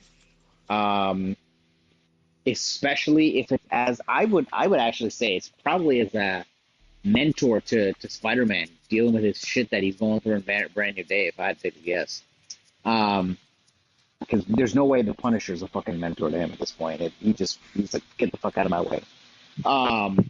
But we also will probably see the Punisher here because we did see him last season as well. I don't know if the Punisher's going to be in this season. You don't think so, huh? I don't think so, but I could know, see Daredevil showing up in the Punisher.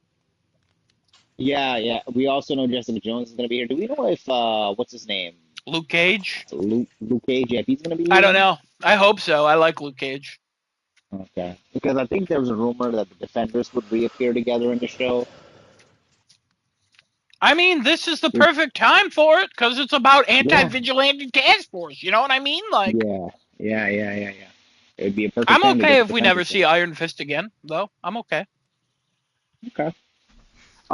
First episode though, fucking 9 out of 10. Hype. Fucking great. Yeah. Oh my god, amazing fucking episode. The only reason why I took out 1 point, I wish it was longer. It's really good. I'll be honest. I wish it was longer, but every time it cut to black, I was like, "Oh shit, it's ending." yeah. They gave us a false sense of like, "Oh, it's over." And I was like, "Wow, what a great episode!" And then it kept going, and I was like, and then it ended with Bullseye, and I was like, "Fuck!"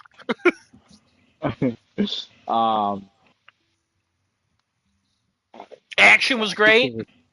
Oh yeah, action's great. Acting was good by everybody, honestly, in the show. Oh yeah, always. So far. CGI was good. That ship looked great.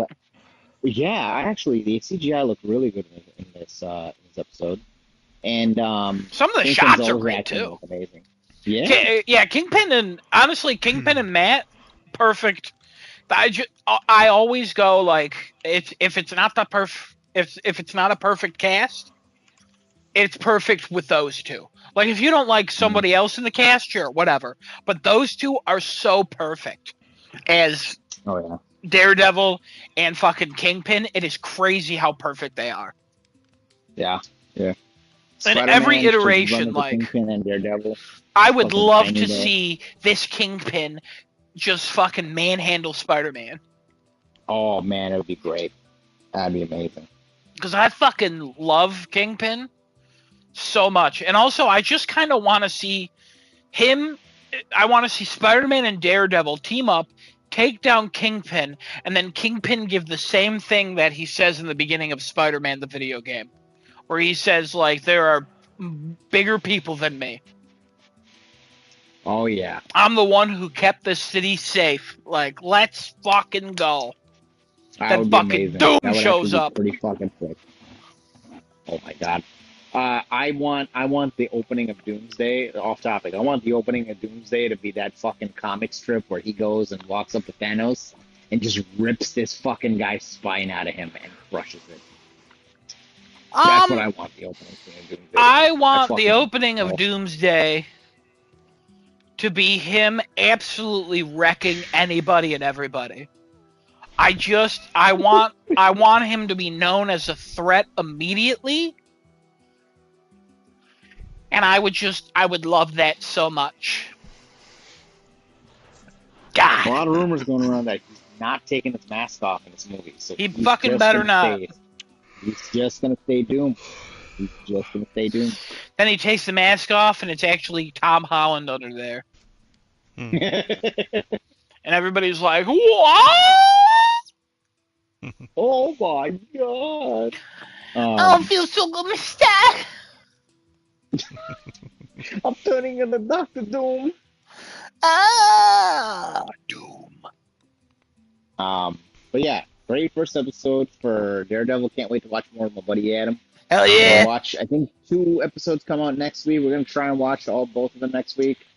If not, we'll probably do one after the other. Yeah, it's fine. We'll Adjustment figure it days, out. whatever. So Yeah, we but might every week we might not watch it before the podcast, but we'll try to do it. We'll try to do one each week, just at Yeah. some point. So it really Yeah. is dependent on Genesis's schedule. My schedule wide open most of the time, since I have no wife, baby, or child. So or a wife baby, or a yes, baby that's what wife. you Oh, okay, all right. Good. I don't okay. have those. That's good. I don't have those. Why is that a No, no, no, Desert no. Noto? Good, You very sick good. fuck. Uh, We got them. I'm just sitting here eating my sugar-free iced almonds, and you're a sick fuck. oh, You ever had these, sugar-free Genesis? iced almond. No, what is that? They're That sounds good. they're by oh god, something with a V. Vormes, Vorhees, Vor. I don't know. They make cookies, but it's iced Vortman. almonds. Vorman, thank you, Kevin. But it's they're literally called iced almonds. They're sugar free. They have sugar alcohol in them, but it's only like 6%. But they're real good. Yeah, that's fine. So, Ooh, because this lady at work is on like a sugar-free diet thing, and I'm like, I'm kind of fat. I should probably start limiting my sugar a little bit. I'm getting up there in age, so I was like, I need to find a cookie, and I kept trying all the Vorman stuff. Couldn't fucking remember the name, but every time I saw the name, I was like, perfect. And I just kept buying ones, and I didn't like any of them. Then I bought these iced almonds. You get 9 cookies for like a $4 package. It's not a lot, but I'll tell you, I eat one a day. I'm satisfied. I get my sweet treat. It's delicious. A little dry, but I think it's real good. I'll give it a shot. Highly recommend. Highly recommend. Okay. All right. So. You guys got to talk about the Pitt. Oh yeah, talk about the Pitt. Go Kevin? for it, boys. Pitt time. Oh, Yeah. You want to lead the conversation? Nah.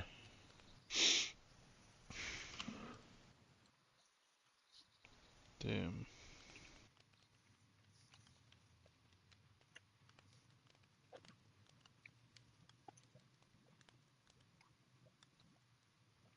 You guys done with Pitt time? No. No. There's dead air here, folks. What's going on?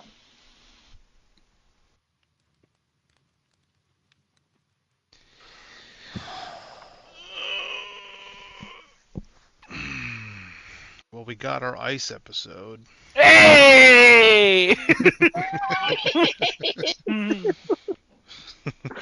Damn, took long enough. I didn't want to lead the conversation. Oh, Dr. Robbie, he fucking yells at this motherfucker so good. So, before this episode came out, there was a rumor that there was an ice episode, and HBO told them to tone it down. So, Get fucked. I assumed based on that rumor that the previous like talk of like the Spanish people that were there, the Hispanic people, I thought that was the toned down iced episode. Imagine my surprise when a 8-foot man and a 5-foot man walk in with a little Hispanic woman from a restaurant and go, "Hey, we apprehended this woman, and she fell down when we apprehended her, and her shoulders all fucked up." And I was like, "Oh, good one. Is this the ice episode?" and then some stuff happens, and let me just say that I texted Cliff with a C. Jesus Christ, what happened there? I texted Cliff with a C. I texted his wife, Claff with a C. And I said, the Pit was something else tonight. Audibly said, "What the fuck" twice. My what the fucks were Ice showing up, because I was like, what the fuck? What are they doing here? As soon And as then I saw my the mask, I was like, yo, this motherfucker. then my other what the fuck was when Jesse was detained. God, poor Jesse. Nurse Jesse is fucking detained, and they can do nothing about it. He's gone for the rest of the season. There's no way he gets out. So then Perla steps up, Queen. Queen. Like, this episode had so much. Yeah. The ice episode was just a part of the plot line. Robbie does go off on them a lot. The environmental staff fucking leaves. A bunch of anesthesiologist people leave. Even Javati's mother is like, get them out of here. Are you fucking Yeah. kidding me? One of the most least likable people on this show is like, hey, I don't like them. Get out. What? Fucking Mel discovers that her sister is fucking and having a great time doing it. She's having lots of sex. My mom and I got into an argument over this episode in regards to them. Oh, really? Because my mom was saying, like, oh, Mel is just being selfish. And I'm like, think of it from her perspective. She has sacrificed a social life. A social life that is very difficult for her because she is also autistic on some level. Not as severely as her sister, but she is also autistic. But she has sacrificed so much to give her sister a better life. And her sister now has something that Mel has wanted for a long time. And it's like, I'd be kind of pissed too. It sucks because I know that Mel would feel jealous, and it sucks to be jealous over that. But at the same time, you can be jealous and not be like upset about it. But Mel also did get the best of her. She was concerned about her sister and her choice. I loved the Langdon talk with her. Oh, Where yeah. Langdon was like, and how did you figure that out? And how did you figure out that place? And Mel was like, oh, we did this fun thing where she can make her own decisions. And it's like, yeah, she's fucking Adam, not me. Just saying. And then it's just funny. Like it's so sad when Mel's like, it's not that you have to share stuff with me. I just figured you would. Because, like, we're sisters. But And her they do sister... everything together. Yeah, her sister has not seen that. Also, Mel tells Dana later that they watched Elf 173 times. Oh my God. Because Becca likes Elf, so they watch Yeah. Elf. And her sister is a fucking liar. Mel swore for the first time in this show. She did. Oh, man. And it's like... I get it. But she went about it the wrong way, especially trying to reach out to the community place to get Adam's parents' number. Like, shout out to Becca, hard. getting dick down. Yeah, incredible stuff. Incredible stuff. Kevin, you got anything to say about Mel and Becca and Adam and get dicked? Not really. All right. I think what bothered her most is she was sad at the end because she thought she would leave her alone. That Becca would just leave her to go and, like, you know, never hang out with her again and abandon all the stuff they used to do together, and that's really what hit her in the end of it all. Oh, interesting. That's what she was talking to Dana still, like, right towards the end of the staircase. Yeah, she does say, like, I'm afraid that she's going to go off and live a happy life. And But at the same time, like... But yeah, like, you did, you know, do all this show so she could have that life, right? Yeah. Like, the And whole point was... it's this whole, like, hey, I sacrificed all this so you could have all this. Oh, shit, now you have all that. And you're not even thinking about me? Like, what the hell? But that's not exactly how it is. I think she Yeah. was too into her own emotion at that point. In time. Correct. Absolutely correct. And, yeah. So, it's just...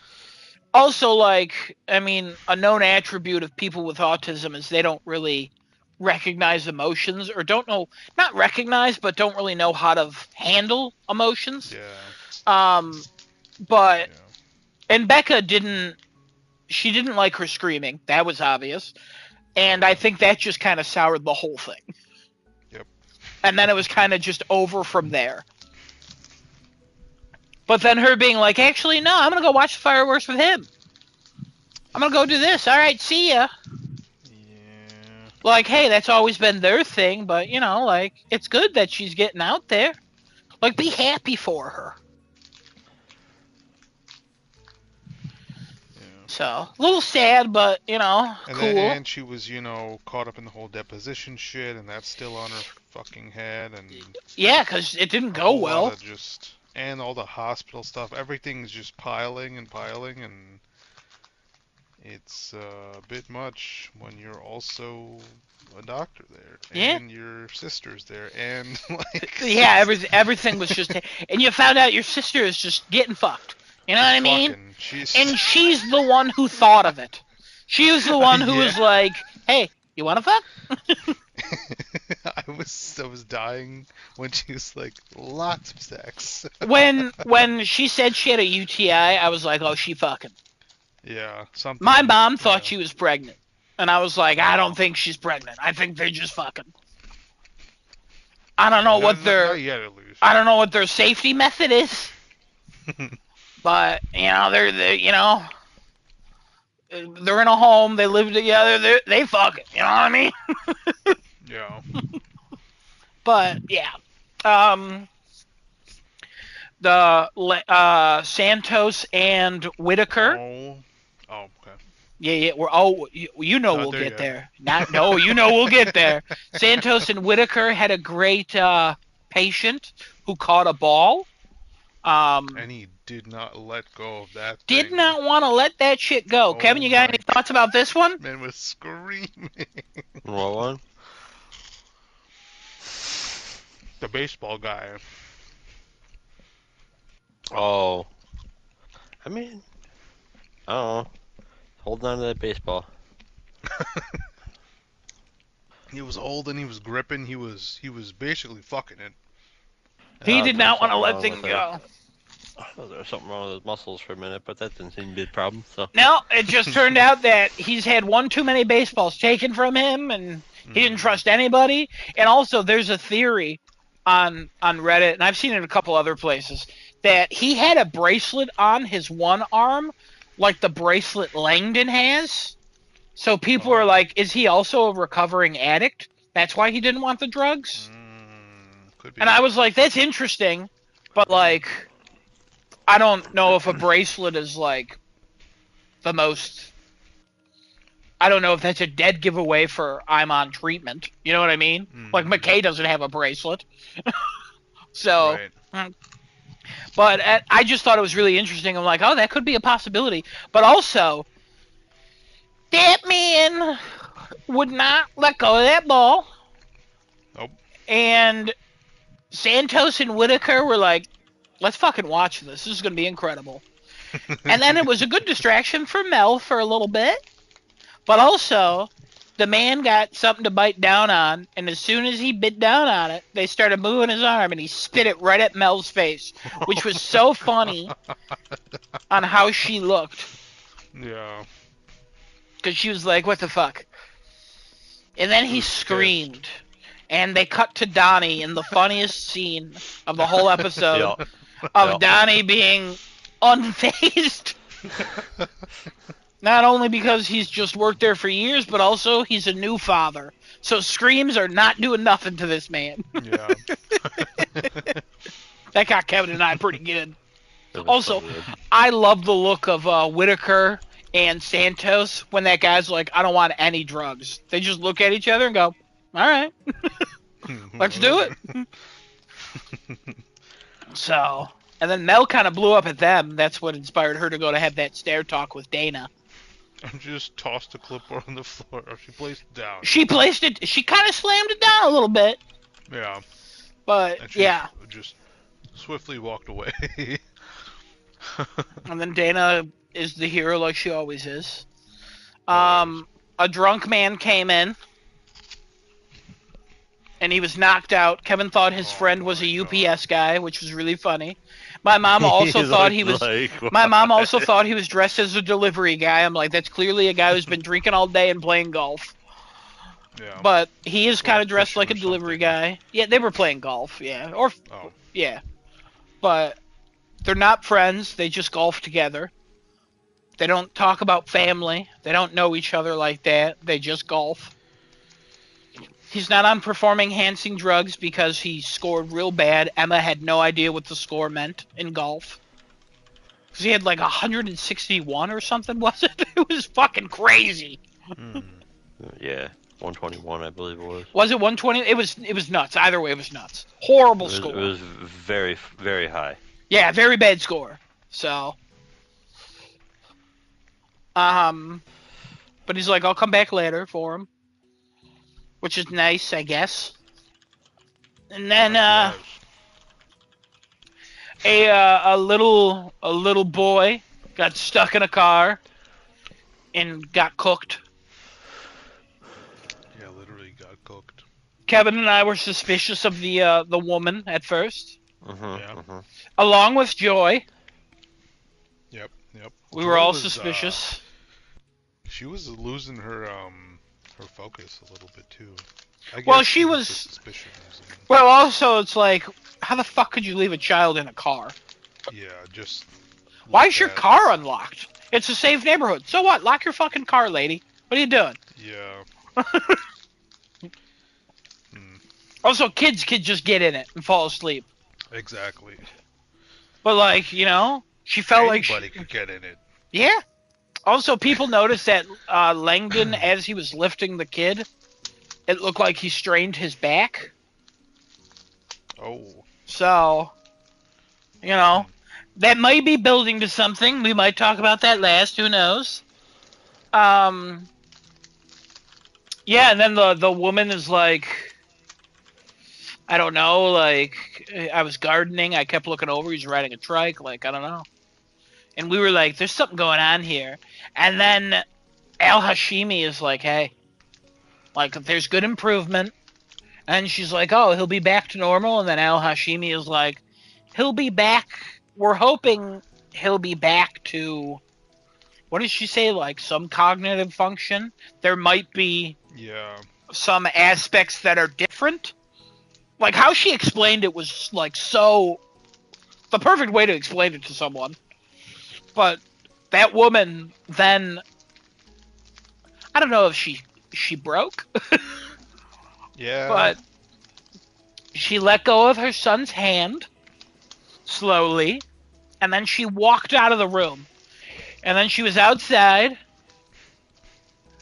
and she tried to walk in front of a truck. Yeah.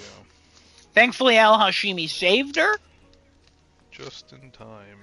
brought her in, and then as Al Hashimi and Dr. Robbie were talking to her, she explained that it really was an accident, from what I can tell. And then she asked, Al Hashimi asked her, have you ever had thoughts of suicide? But when she asked her that, the camera focused on Dr. Robbie, and it only held on Dr. Robbie. Oh. And I'm like, fuck! Oh boy. Yeah. Anybody have any thoughts on the kid who got cooked in a car? I sure hope he wakes up. Yeah, I hope he's okay. Yeah. I had enough kid death from last season. Vegetable. All right, Kevin. All right. Kevin, why? I love peas, so. Anyways, Dr. McKay decided to leave to go outside to meet an unhoused patient, and she brought Ogilvy. Fucking. Ogilvy does not understand addiction. Because how does someone smart do that? And McKay explained it perfectly. Anything. Well, you know, Just a fucking dog. he lacks a little bit of something. I will say he had one redeeming moment in this episode, and I'll talk about that when I get there. He not fully redeemed. I still hate his fucking guts, but like we'll talk about it. Shit. But he went out there to the street Shoot team, 'em. and he saw that woman's leg. Not great, not good. Staring at it, laser focused. It fucking looked like Venom was taking over that woman's body. Like, I have no idea what the It fuck did. that is. She Like, did say it was necrosis, so I guess yeah. that's the skin just dying. Yeah, it is. Yeah. No, Yeah. not good. Not good. Mhm. Not good.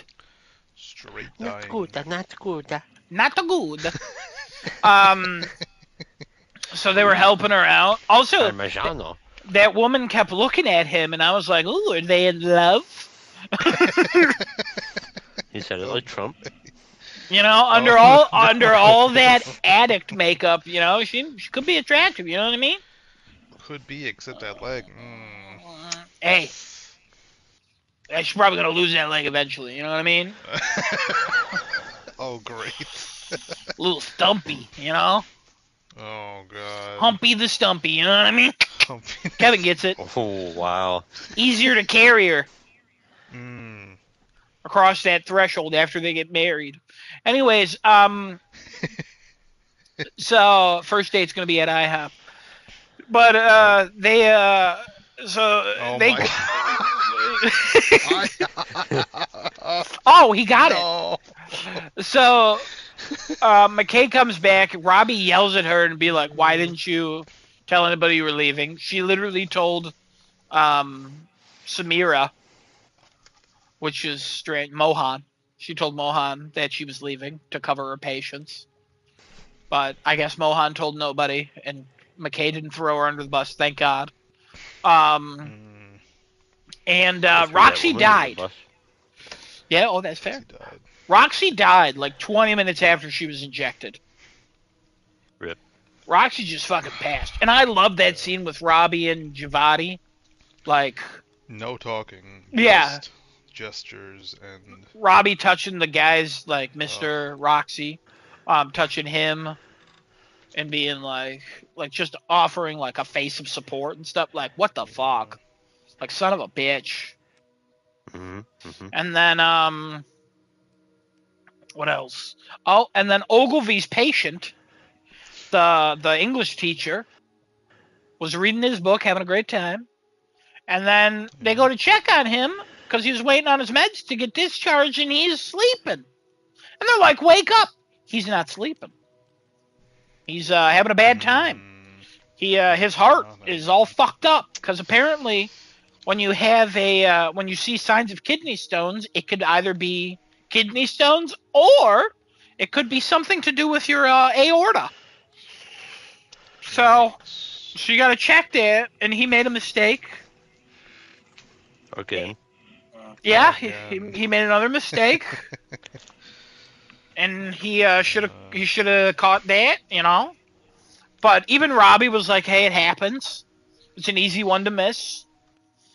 And Mohan caught the brunt of that. Mohan got the brunt of it. But I will say, when Javati's mom came down, Shamsi, she was like, "What the fuck? Why didn't I catch this?" And then she looks at Javati and goes, "Was this you?" Which is Oh my God. disrespectful and probably So the most fucked. fucked up thing you could do. It's so fun. But I will say, Ogilvy said no, it was me, which I thought was like, wow, good for him. Like, taking the brunt. Did something. Yeah, he did something. He's been competitive with Javati. It would have been great if he just kept his mouth shut in front of a surgeon. Yeah. Boom. Nobody would have corrected it, probably. Nope. Because it's not a big deal to them. They're like, whatever. Maybe Robbie, but. Maybe Robbie, but Robbie don't give a fuck today. Robbie's having trouble. Today he's not there. He's not. But yeah, then you know, Robbie has this cool moment of like, hey, Javati, show your mom why you work in the ER and why you belong here. Oh. And she fucking does a little cute duck thing with her hands that Kevin likes so much that Robbie showed her, and he's like, meow, meow, meow, meow. And then she pumps that fucking heart, and then he starts beating, and he's alive. And then Rich Chocolatey Ogilvy, he goes upstairs with the patient, and he, because he's like, I want to see this through, and I kind of like that, because I think he belongs upstairs. Yeah. I don't think he belongs downstairs. So. Yeah. No, he belongs on the street. He does. Yeah, on the street team. Thank you, Kevin. I agree with that. No. More people need to. Unemployed. More people. Oh. He McDonald's. belongs to the street. Oh. He belongs as a patient. Yes. Yeah. Shot in the head. Damn. Oh, I'd take my it. God. Black band. Oh, Jesus. And then Robbie confronts Mohan and is like, hey, these walls are a force field. You gotta leave all that shit outside. You gotta shut your mouth. You gotta fucking work, and they look up to you.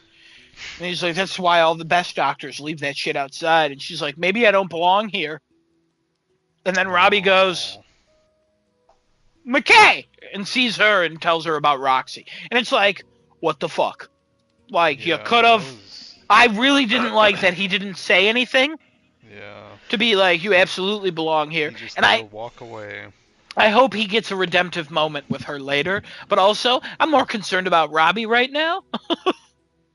Because he knows how good she is. He knows. She's for a fact. one of the best doctors he has. Yeah.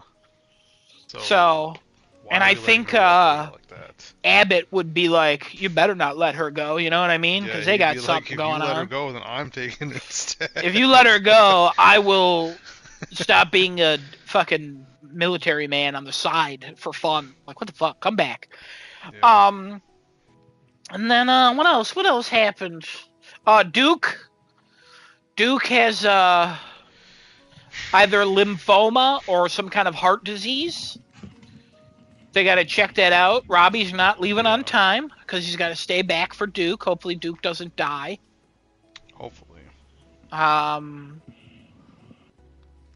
The scene with Duke, the guy who plays Duke, did an excellent job of like being like, "Oh, is that serious?" And then like Robbie explaining, "Yes, it's serious," and his face changing immediately, and I was like, "Damn, that was fucking good." Honestly, worth a rewatch just for that scene, just to see his face.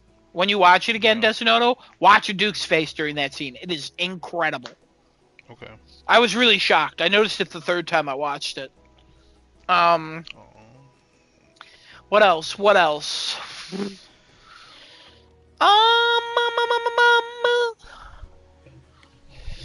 Dana's doing Dana. All right. Langdon. I think that's where we're at. Oh man. Langdon and Santos. I was so fucking sad. Dr. Al Hashimi says, hey, find the time to apologize. He doesn't tell Al Hashimi the whole thing that happened. And it's confirmed that they literally worked one shift together. Yeah. And then he was gone, and then she confirms that she's been ostracized by everybody because he's the golden boy and he came back still the golden boy. But he apologizes, kind of a half-ass apology, if I'm honest. I mean, I thought it was pretty... I thought it was basic because he should have brought her somewhere else. And he should have said... I honestly would have gone with him anywhere else, to be honest. I kind of agree with that, but I think the offering would have still been nice. I also think that his apology should have been not more genuine, but it did feel not as genuine because he apologizes and says, I'm sorry that like I was a dick to you.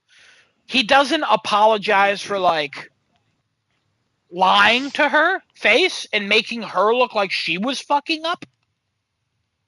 He doesn't apologize at all for that. Oh, yeah. When he was like, no, you got to give them more medicine. No, you stole some medicine out. That's why it didn't work, you fuck. And you re-glued the bottle. He made her look like a fucking insane person. Yeah. And then clearly, since he was so well liked in the department and he's been gone, people also don't like her because they knew something happened between them. But also, her personality is abrasive, so a lot of people didn't like her already for that. But also, it looks like she got rid of the one everybody liked. Oh, yeah. So she's like, no. And also, you should have been fired. You committed a crime that is so horrible and against the law that if you were reported, you would lose your medical license. And maybe you would have to move states. And then his response back to that is, you don't know what I've been through. My wife almost left me. I've suffered enough. No, sir. No. It's not about you right now. You're apologizing to her. So I thought that his apology wasn't as strong as it could have been. Like, complete. Yeah, because if I were him, I would have been like, I am so fucking sorry and thank you for not reporting me. I know I did something absolutely horrible and I will work to make you trust me. But he didn't do that. He was like, hey, sorry I was a dick. You know, I appreciate that. It was just Right, it yeah. was such a surface level apology in her eyes and in my eyes, but at the same time, I still root for Langdon because I don't think she's coming from a place of good. Because she has been petty about it ever since. Like, Yeah. like clearly it's fucked her life up a little bit at this hospital, but at the same time, like, there's a lot of things she can change to make her life a lot better. And I just thought that was that whole apology. I wanted it to be beautiful. I wanted it to go well, but at the same time, I understand why it didn't. And Al Hashimi overheard it, which is not good. Oh, she heard most of, She heard that he stole drugs. yep. And she's just like, oh, I'm gonna go this way. And she was like, "Oh fuck, I'm gonna have to talk to Robbie in the next episode about this, probably." Oh no. Now my AI does not steal drugs, Oh, no, it doesn't. but I Maybe They just, only what, provide Kevin? false information. That's a good point. We don't know. Technically, it does provide false information. Oh shit, it might be stealing drugs. Anyways, yeah, I thought that apology could have been done better on Langdon's end. Um, but it's just my opinion. Anybody else got anything to say about that scene? Yeah. It seemed like she's taking this so personally. Yeah. Like it's her hospital and he robbed her hospital of this medication and he destroyed her, like, I don't know, her Reputation. yeah, her reputation somehow, and it's everything's just going back to her, even though the only thing that's going back to her is that, oh, something happened between you and Langdon. Why are you so, Okay. and then it's like, why are you so abrasive to everybody? Let's imagine yourself in her shoes. Let's say at your job, let's say you work for a bank. At your job, I don't know, let's say Bank of America. You start work For a bank. Bank of America. You work for Bank of America, your first shift there, it's the most stressful day of your entire life. A horrible tragedy happens, some shit happens, but also the person who's training you realize is stealing money from the bank. Mm, And you go, oh shit, like that's not good. Like they're stealing money. And you kind of start to put those pieces together. Like you're not quite sure what they're doing. But then when you start to like point things out, people go, well, you're fucking up. You're making mistakes. And then it turns out that all the due diligence you did that day on your first day of, hey, this is happening, it proves that that person did steal money from the bank. And they are not fired, but they're ousted and they have to get help or whatever. 10 months later, that person comes back and everybody's happy to see them. But in those 10 months, they'd probably talk to you about, like, damn, it sucks that person's gone. Like, clearly, you hear whisperings behind your back. Clearly, Desonoto had something to do with that person leaving. Like, I miss that person. Like, clearly, there was some kind of hostility. And on the guy you only met one day, and he left a horrible impression on you, and the next time you see him is 10 months later, and everybody's welcoming him back with open arms mm. because not everybody knows he stole money from the bank, how would you feel?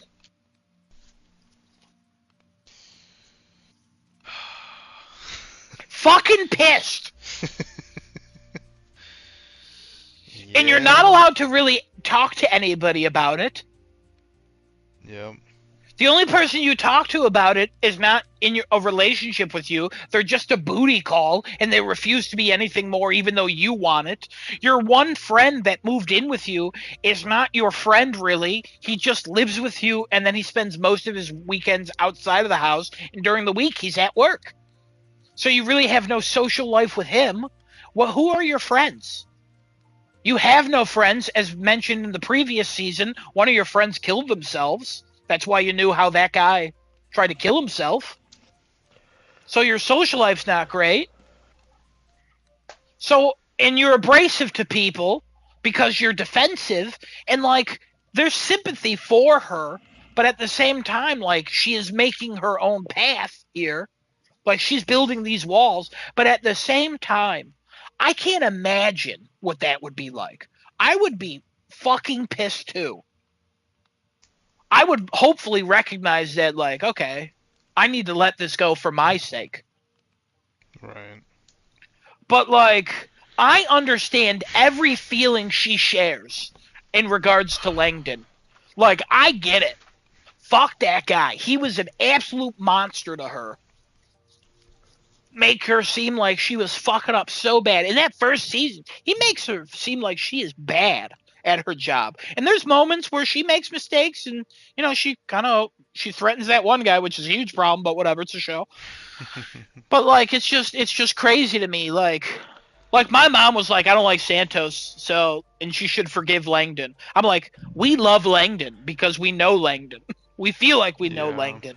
And I do feel like he's putting in the work, but I still think he has a long way to go.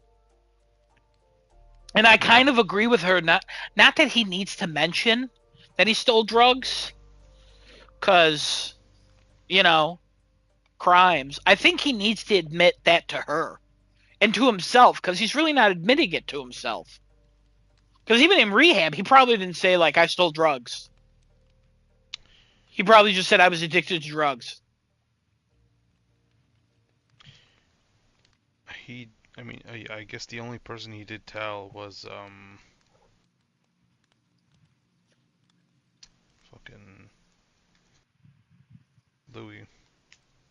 Yeah, he told Louis, which I thought was incredible. Now Louis dead. R.I.P. Still not over that. Yeah. But he could admit it to Louis, but he could not admit it to his coworker that he fucking set up.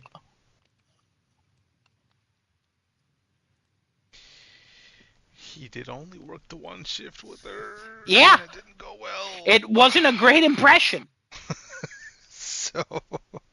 And now he's back, and everyone's welcoming him with open arms and calling him like, hey, you're doing the right thing by getting treatment. He told Dana too, right? No. No? Nope. Oh. Robbie didn't tell Dana last season, and when Santos said there's only 3 people in this hospital that know. It's Robbie, her, and Garcia. Okay. Not even Whitaker knows. Or Mel. Yeah. Oh yeah, that's gonna. Oh.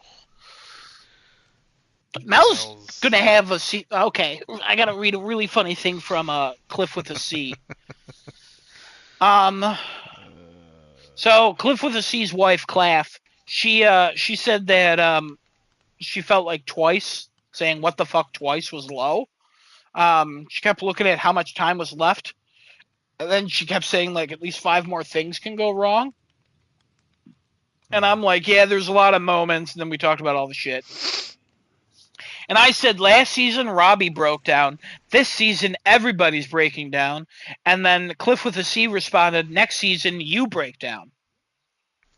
Oh. And I just thought that was really funny. So. You know, he might be right. Anybody have any more thoughts about Langdon and Santos? What's Kevin's thoughts here? Get over it. Yeah. Yeah. Yeah, Kevin and my mom are kind of on the same page with that one. Okay.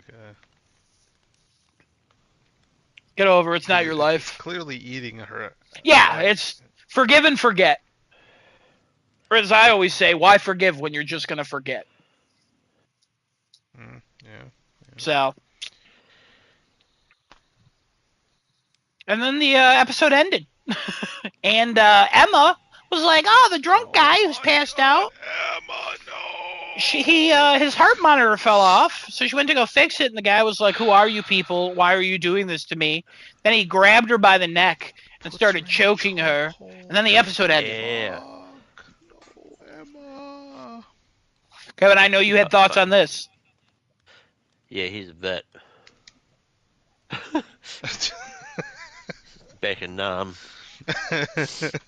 A little young for Nam, but anything's The possible. most innocent person on this show gets put in a chokehold of all things. I'll be honest. I have two thoughts about this. Kevin, what you said was absolutely correct. That guy, there should have been two people in that room at all times. Yeah. Because they were told he was violent. Oh yeah. Yeah. They were told he was violent. That's on Donnie right there. So I'm curious to see if Donnie gets in trouble for that, or if they even mention it should be two, or because they're busy and short staffed. Is it because that's why like? If you go back to the first season, like what was that dude's nickname? The Hydra or whatever the fuck he was. Oh, the Kraken. Kraken. That's it. I knew it was a mythological thing.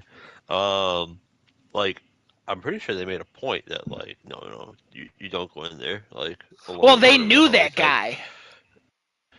Well, yeah, but I mean, this dude was brought in aggressive. Like, who the hell? The cops or the ambulance driver or whatever? Ambulance people knocked him out.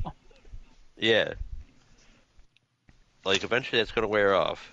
Yeah. And you don't know when that is because you don't know when it was given. And even still, everybody reacts differently to tranquilizers of any kind.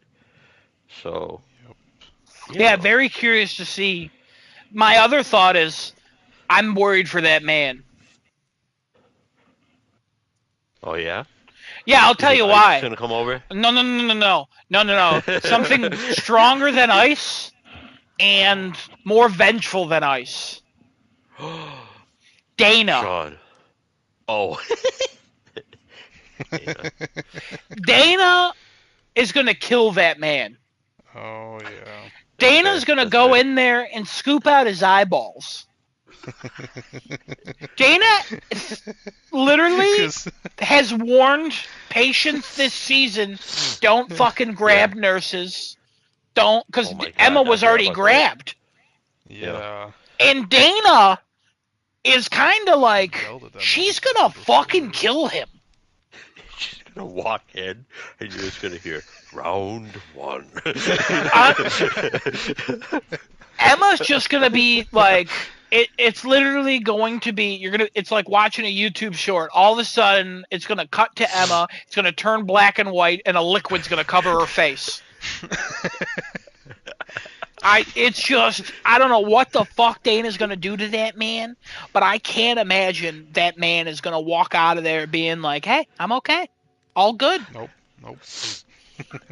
Like, I really have no idea. I hope Dana does not get there first. But in a way, I hope Dana gets there first. I want to see it. I hope Dana gets there. Who's gonna see that? Yeah, you can't hear it either because it's also quite quiet to. Oh my god! Yeah. Oh my god! Can you imagine if Al Hashimi were to see that and she's just like, and just walks away from that and she keeps like seeing random shit and she's like. I'll be honest, Al Hashimi would 100% rush in there as well. Oh, interesting. Okay. Only because she was at a terrorist attack. Yeah, I was gonna. She was at that hospital. That maternity ward where you're right. The real story of that maternity ward is so awful. I encourage you to read about it. Because it is like, hey, it was a terrorist attack.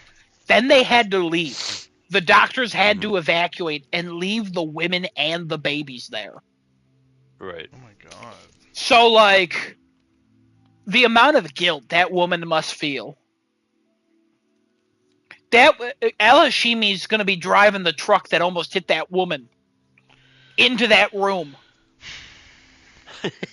Now Robbie's gonna be like, "What the fuck is this?" Go in there and just rip that man's insides open, rip his heart out, and go, "Get me ECMO." Fatality. Get me. Flawless Yeah, victory. right. Flawless. I'm worried. I'm so. Honestly, I kind of feel Oh like the my homeless dude might God. notice it first and jump in. Oh, the guy who was cheering them on Yeah, Skinny Pete. before. He might come in. How much can he really do though? He can get snapped in half. His Yeah, he's arm is a probably gonna cast. He could use that thing to bash that man over the head. I mean, uh, start putting maggots in his eyes. oh my God. Fucking maggot. Kevin, they removed the maggots. Come on now. They did. They did. That He you probably know of. he went and found whatever jar they put him in. Take a shit on him. Killed that Oh man. my God, that would be it. That's it. What if? Now hear me out. Over. Hear me out. What if they go in there, they free Emma. Emma's knocked out, so they're like, "Oh shit!" And then we got to do whatever on her. I don't know if Emma's coming back next season. I'll be honest. It's based on the days she's having. But also, what if that guy wakes up and goes, "Have you guys seen my baby?" Okay. The guy who's choking Emma. Oh. What if he wakes up and he's like, "Hey guys, I was here earlier and I wanted to go golfing, so I left my baby here." Oh my God. Is that a problem? Hmm. I mean, that just means what we call CPS, which I'm pretty sure they already called. Yeah, they're trying to get baby Jane Doe hospital in a home, fostered. They just call Popo. I saw a TikTok today that was people doing an impression of Dana going, "What's the status of baby Jane Doe?" It's really funny. All Hold on, I bet I can find it. What do you mean, all right? Random thing. But it's Dana. No, she keeps almost every episode that she says this. Oh. I'm in charge. There's on staff. Where's the status of baby Jane Doe? You're taking vitals. Beatrix is going to help you out, get you a cup of water and a sandwich. What's the status of baby Jane Doe? Dr. Rabinovich is going to be helping you out today. What's the status of baby Jane Doe? It's not the phone. It's not a patient. I just know that. What's the status of baby Jane Doe? So that's kind of what it is. It's just that over and over. I just thought that was really funny. Kevin, you could laugh about that later. Clearly, you're holding it in. Uh huh. Clearly. All right. Anything else to say about the pit? Next episode. Oh, yeah. 4 more. Oh no. Maybe we'll see Abbott again. Yeah, Abbott's got to come back. Yeah. He said only a few hours, right? So maybe next episode. Oh my God. He comes in as Emma's getting choked out. Oh. Just fucking takes out a gun and shoots him. Now, hear me out. Who did the most damage with all the stuff in that room, Dana or Abbott? Dana. I think Abbott probably. See? But I'm torn. No, because Abbott's got the training. I don't think he's going to do a lot of damage. He's just going to go Dana for would something do nice the and damage quick out and of easy. pure rage. Abbott would see? do the precision damage. They're gonna go in there, and that guy's Abbott skin gets is gonna be the pricked. new paint for the wall. Abbott's He's gonna go in there. de-skin the guy. Abbott's gonna go in there alive. and turn that man into a living chair.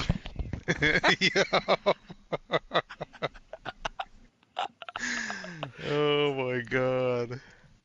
I don't- Oh God. I don't know what's gonna happen to these people, but I'm worried for Emma. If I'm honest, I'm more worried for that man.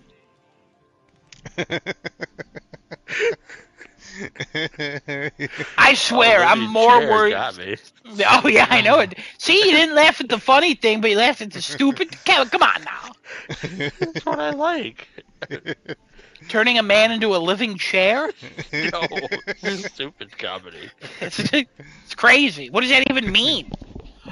I don't know. But I I got don't a know. great visual. It's a great. Now, hear me out. Are you thinking like a classic kitchen wooden chair? Nope. What are you How about a thinking of? lampshade? I had All like right, a calm down, round serial killer. seat with a little leather Oh, cushion, and it yeah. has like the like back support bars, and like the back of it's like real high, and it's got four legs. Don't know why, but you know, four like not like in a square pattern and like those circle patterns. There's one in front, two at the sides, one at the back, sort of thing. Sure. And the mouth was on the seat, kind of like Pee Wee Herman. Oh, okay. All right. Well, That was the visual that I we'll, got. It was we'll really see if funny. that happens. And for They some reason, the use his skin leg had like skin. cross hatch like stitching on it. Yeah, sure. They use the leg skin to cover the actual legs of the chair. Oh God, then they're hairy. Weird. Everybody walks in. Emma's in the patient's bed. Abbott's just sitting on the chair. They're like, "What happened to this patient?" They're like, "I don't know. He's right over here. He made a nice furniture donation to the hospital." Hey, Abbott, why is your chair bleeding? Don't worry about that.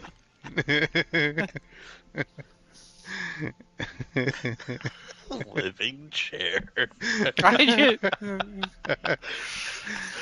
A fate worse than death turned into a chair. And you're still alive.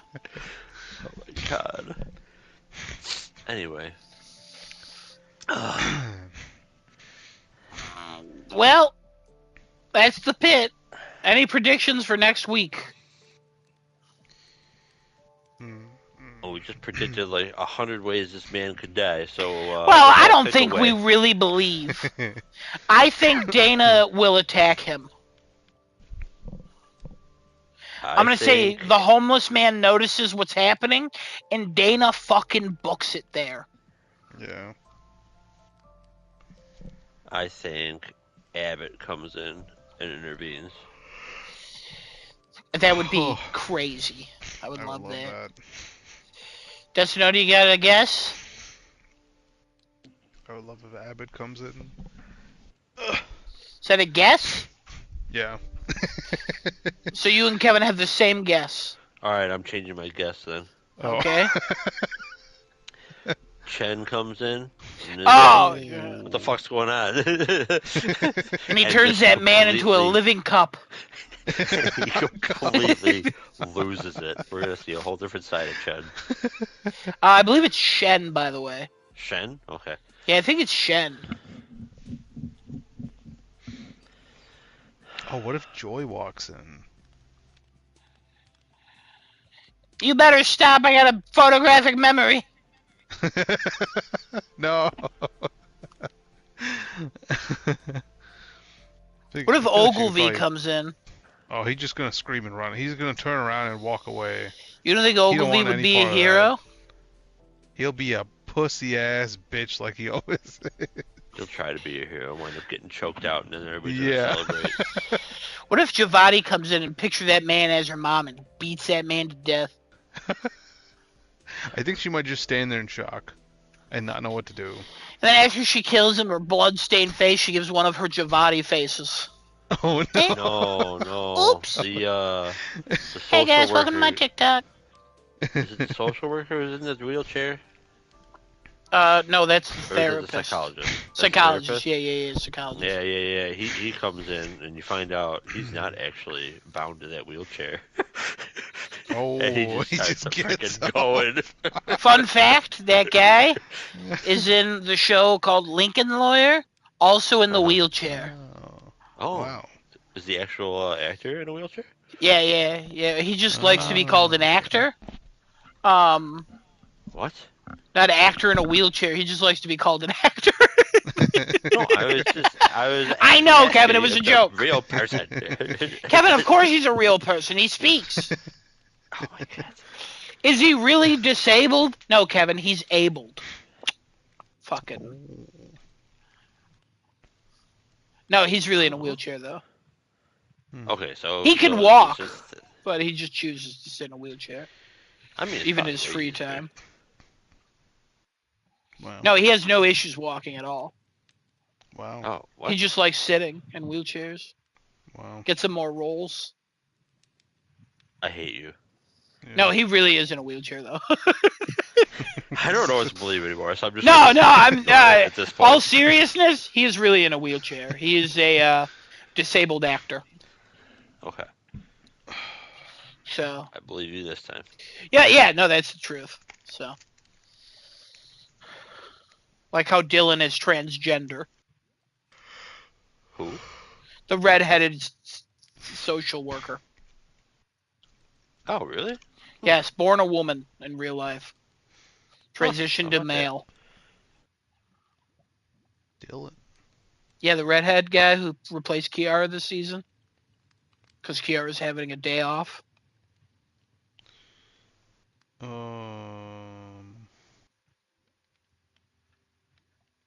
You know the redheaded guy who Yes. interviews Yes. people. Yeah, it Yeah, took me a yeah, minute, yeah. yeah. Transgender man. Oh. Couldn't tell. And people call the show woke because I showed up, you know? Not for any of the other things that's in this show. Just because ice. I saw a Twitter post and it said, how dare they, I'm not watching the show anymore. They showed ice and they portrayed them as the bad guys. Wow. And everybody was like, they didn't portray them as the bad guys. They portrayed them as ice. Yeah. If you took it as them being the bad guys, that's what you think of ice.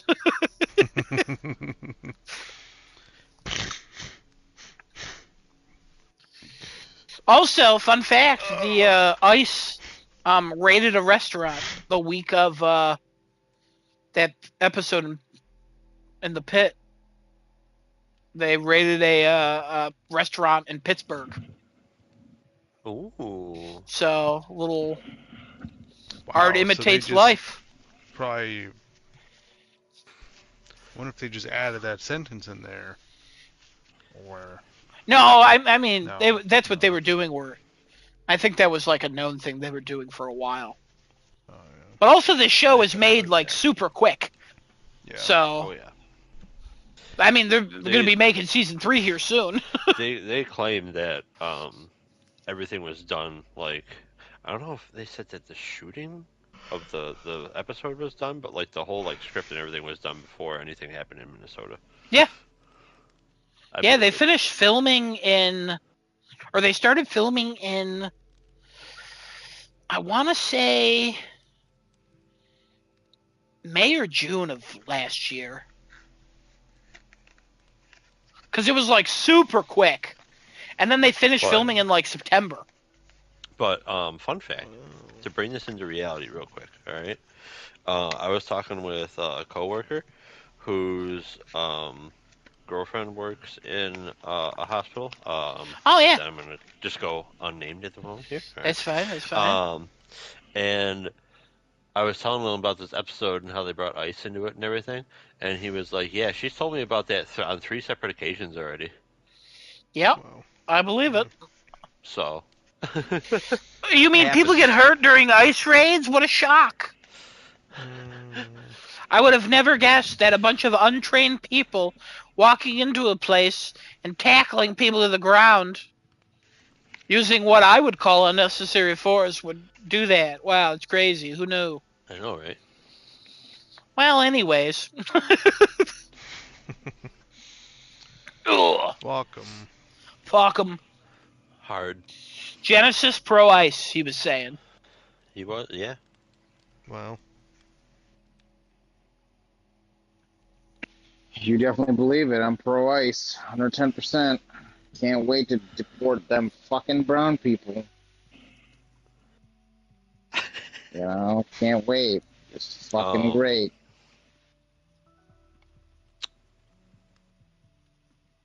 Maybe more for the Pit, or are we all set? I think we're good. I think we covered everything. Nice. Yeah. So while everybody was talking about stuff, I did a thing. Game scores. What? Not for this next round. Just Oh. updates on what we got here. Oh.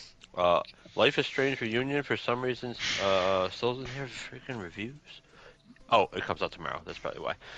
Legacy of Kain Ascendance also has no reviews because that comes out at the end of the month. Fucking Seven Deadly Sins Origin, where the fuck that game was, who fucking knows? It's out in early access now in March. It got pushed back. It got in limbo. It's fucked up. I don't know. It's in timeout for right now. And then there were like a couple other games that didn't actually get like enough reviews, and I just took them out of the list. But that said, we have 27 games so far. If my math is correct. It's 27 and 28. Numbers are hard. It's actually 28. Numbers are easy now. 28 games, and we have an interesting situation going on right now. Cliff with a C is winning overall and with exacts. What the Wow. fuck? How's he? Wow. That's not that interesting. Oh, okay, fine. I'll just stop. How about that? I'm gonna Okay. keep going because it's fun.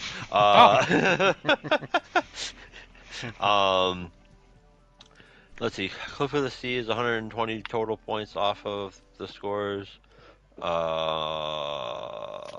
Desinoto, you're next, 132.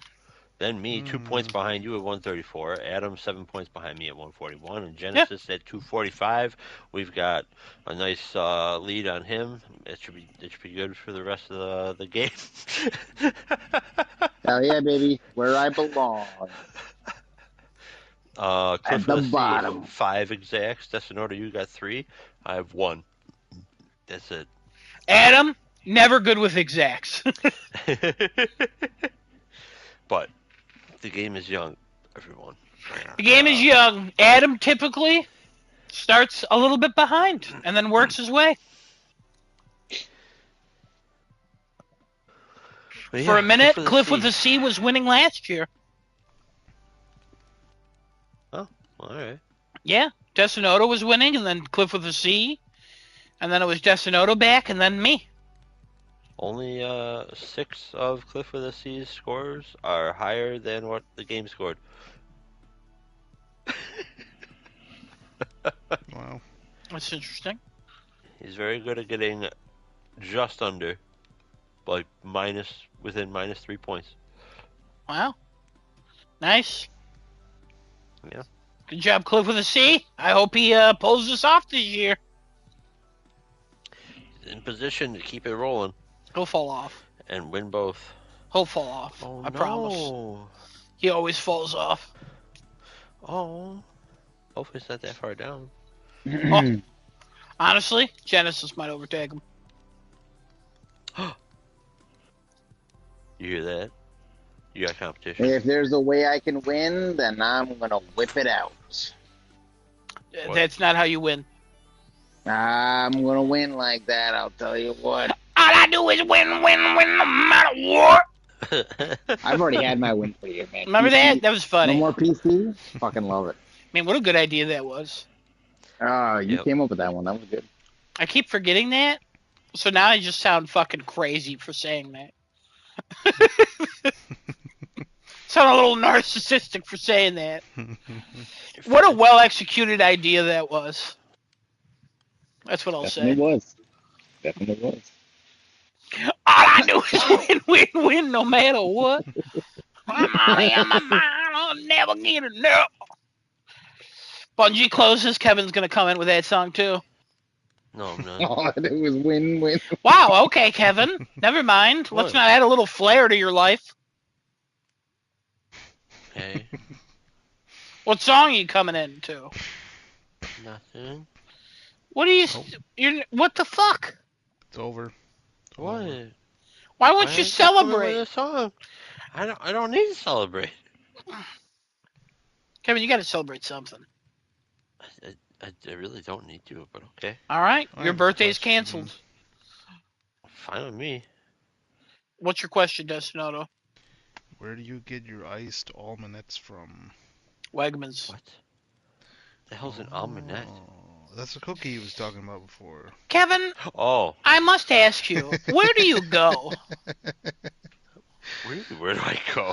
Where do you go when you're here? Where do you go? I don't know. You Places, got man. I Wegmans, tune Into the stuff out every once sky. in a while, you know?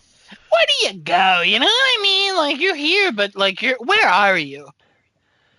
I don't know. Just How doing much? other stuff. It's fine.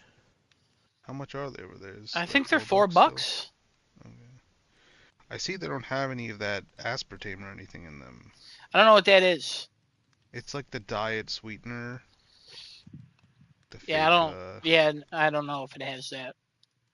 I was reading the label. I didn't see anything on there, so I was like, Oh, yeah, it has a sugar alcohol. That's what it has. Which is apparently easier for your body to process, Oh. according to that lady.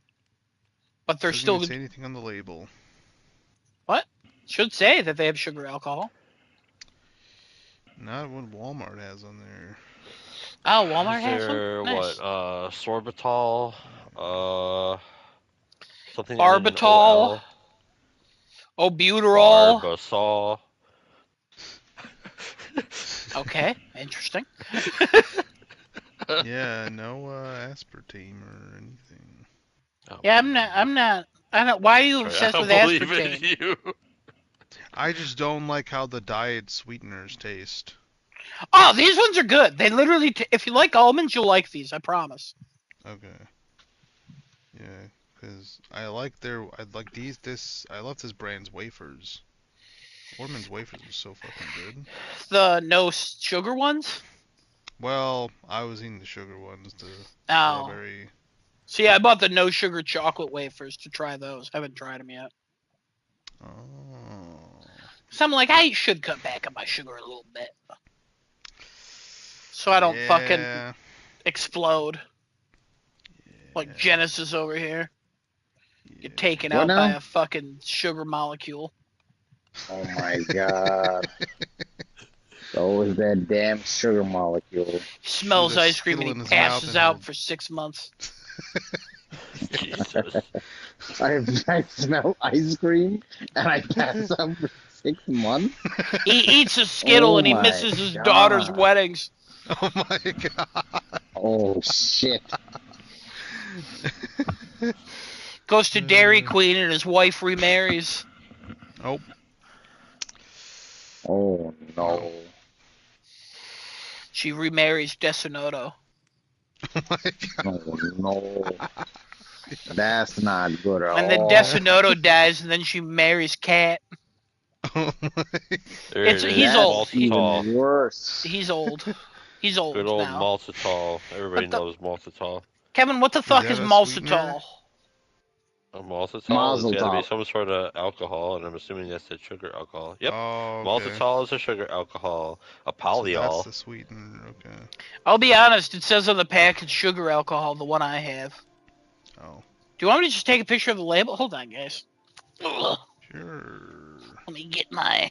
They even Look have at zero me sugar knowing of the chemistry. strawberry. I wonder how different these taste compared to the regular sugar one. Kevin, did you say look at me knowing chemistry? Yeah. Don't all the alcohols end in OL? Yeah, that's what I was talking about. Oh, okay. Oh, I see sugar alcohol. It's on the nutrition facts, not on the ingredients. This motherfucker. It didn't show it on the. I thought it would say on the ingredients. Oh, he's getting defensive. Sorry.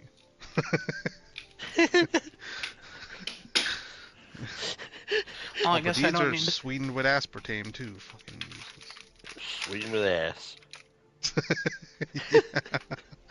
See, and the regular strawberry wafers have 14 grams of sugar per 3. God It's very fucking hard damn it, this fucking game. to What game we playing? control. Balatro. I can't get past the first fucking ante. It's so fucking tough. I mean, you can't get past the first ante. Meaning like the first round of antes. I shouldn't have said the Oh, first answer. that, The okay. first round of the I first was gonna round say of you ad. can't get past the first answer. You got issues. You got issues. Oh no, You no, know? no! The first round of Daddy, answers. don't worry. Don't. Hey, I got an idea, Daddy. I got a real good idea. All right. Oh We're coming up no! on the What's end this? of the podcast here. All right. Oh What you doing no! tomorrow? You got to work early? No, I'm off tomorrow. Oh, perfect. And you're staying on, and it's time for Kevin to take you to school.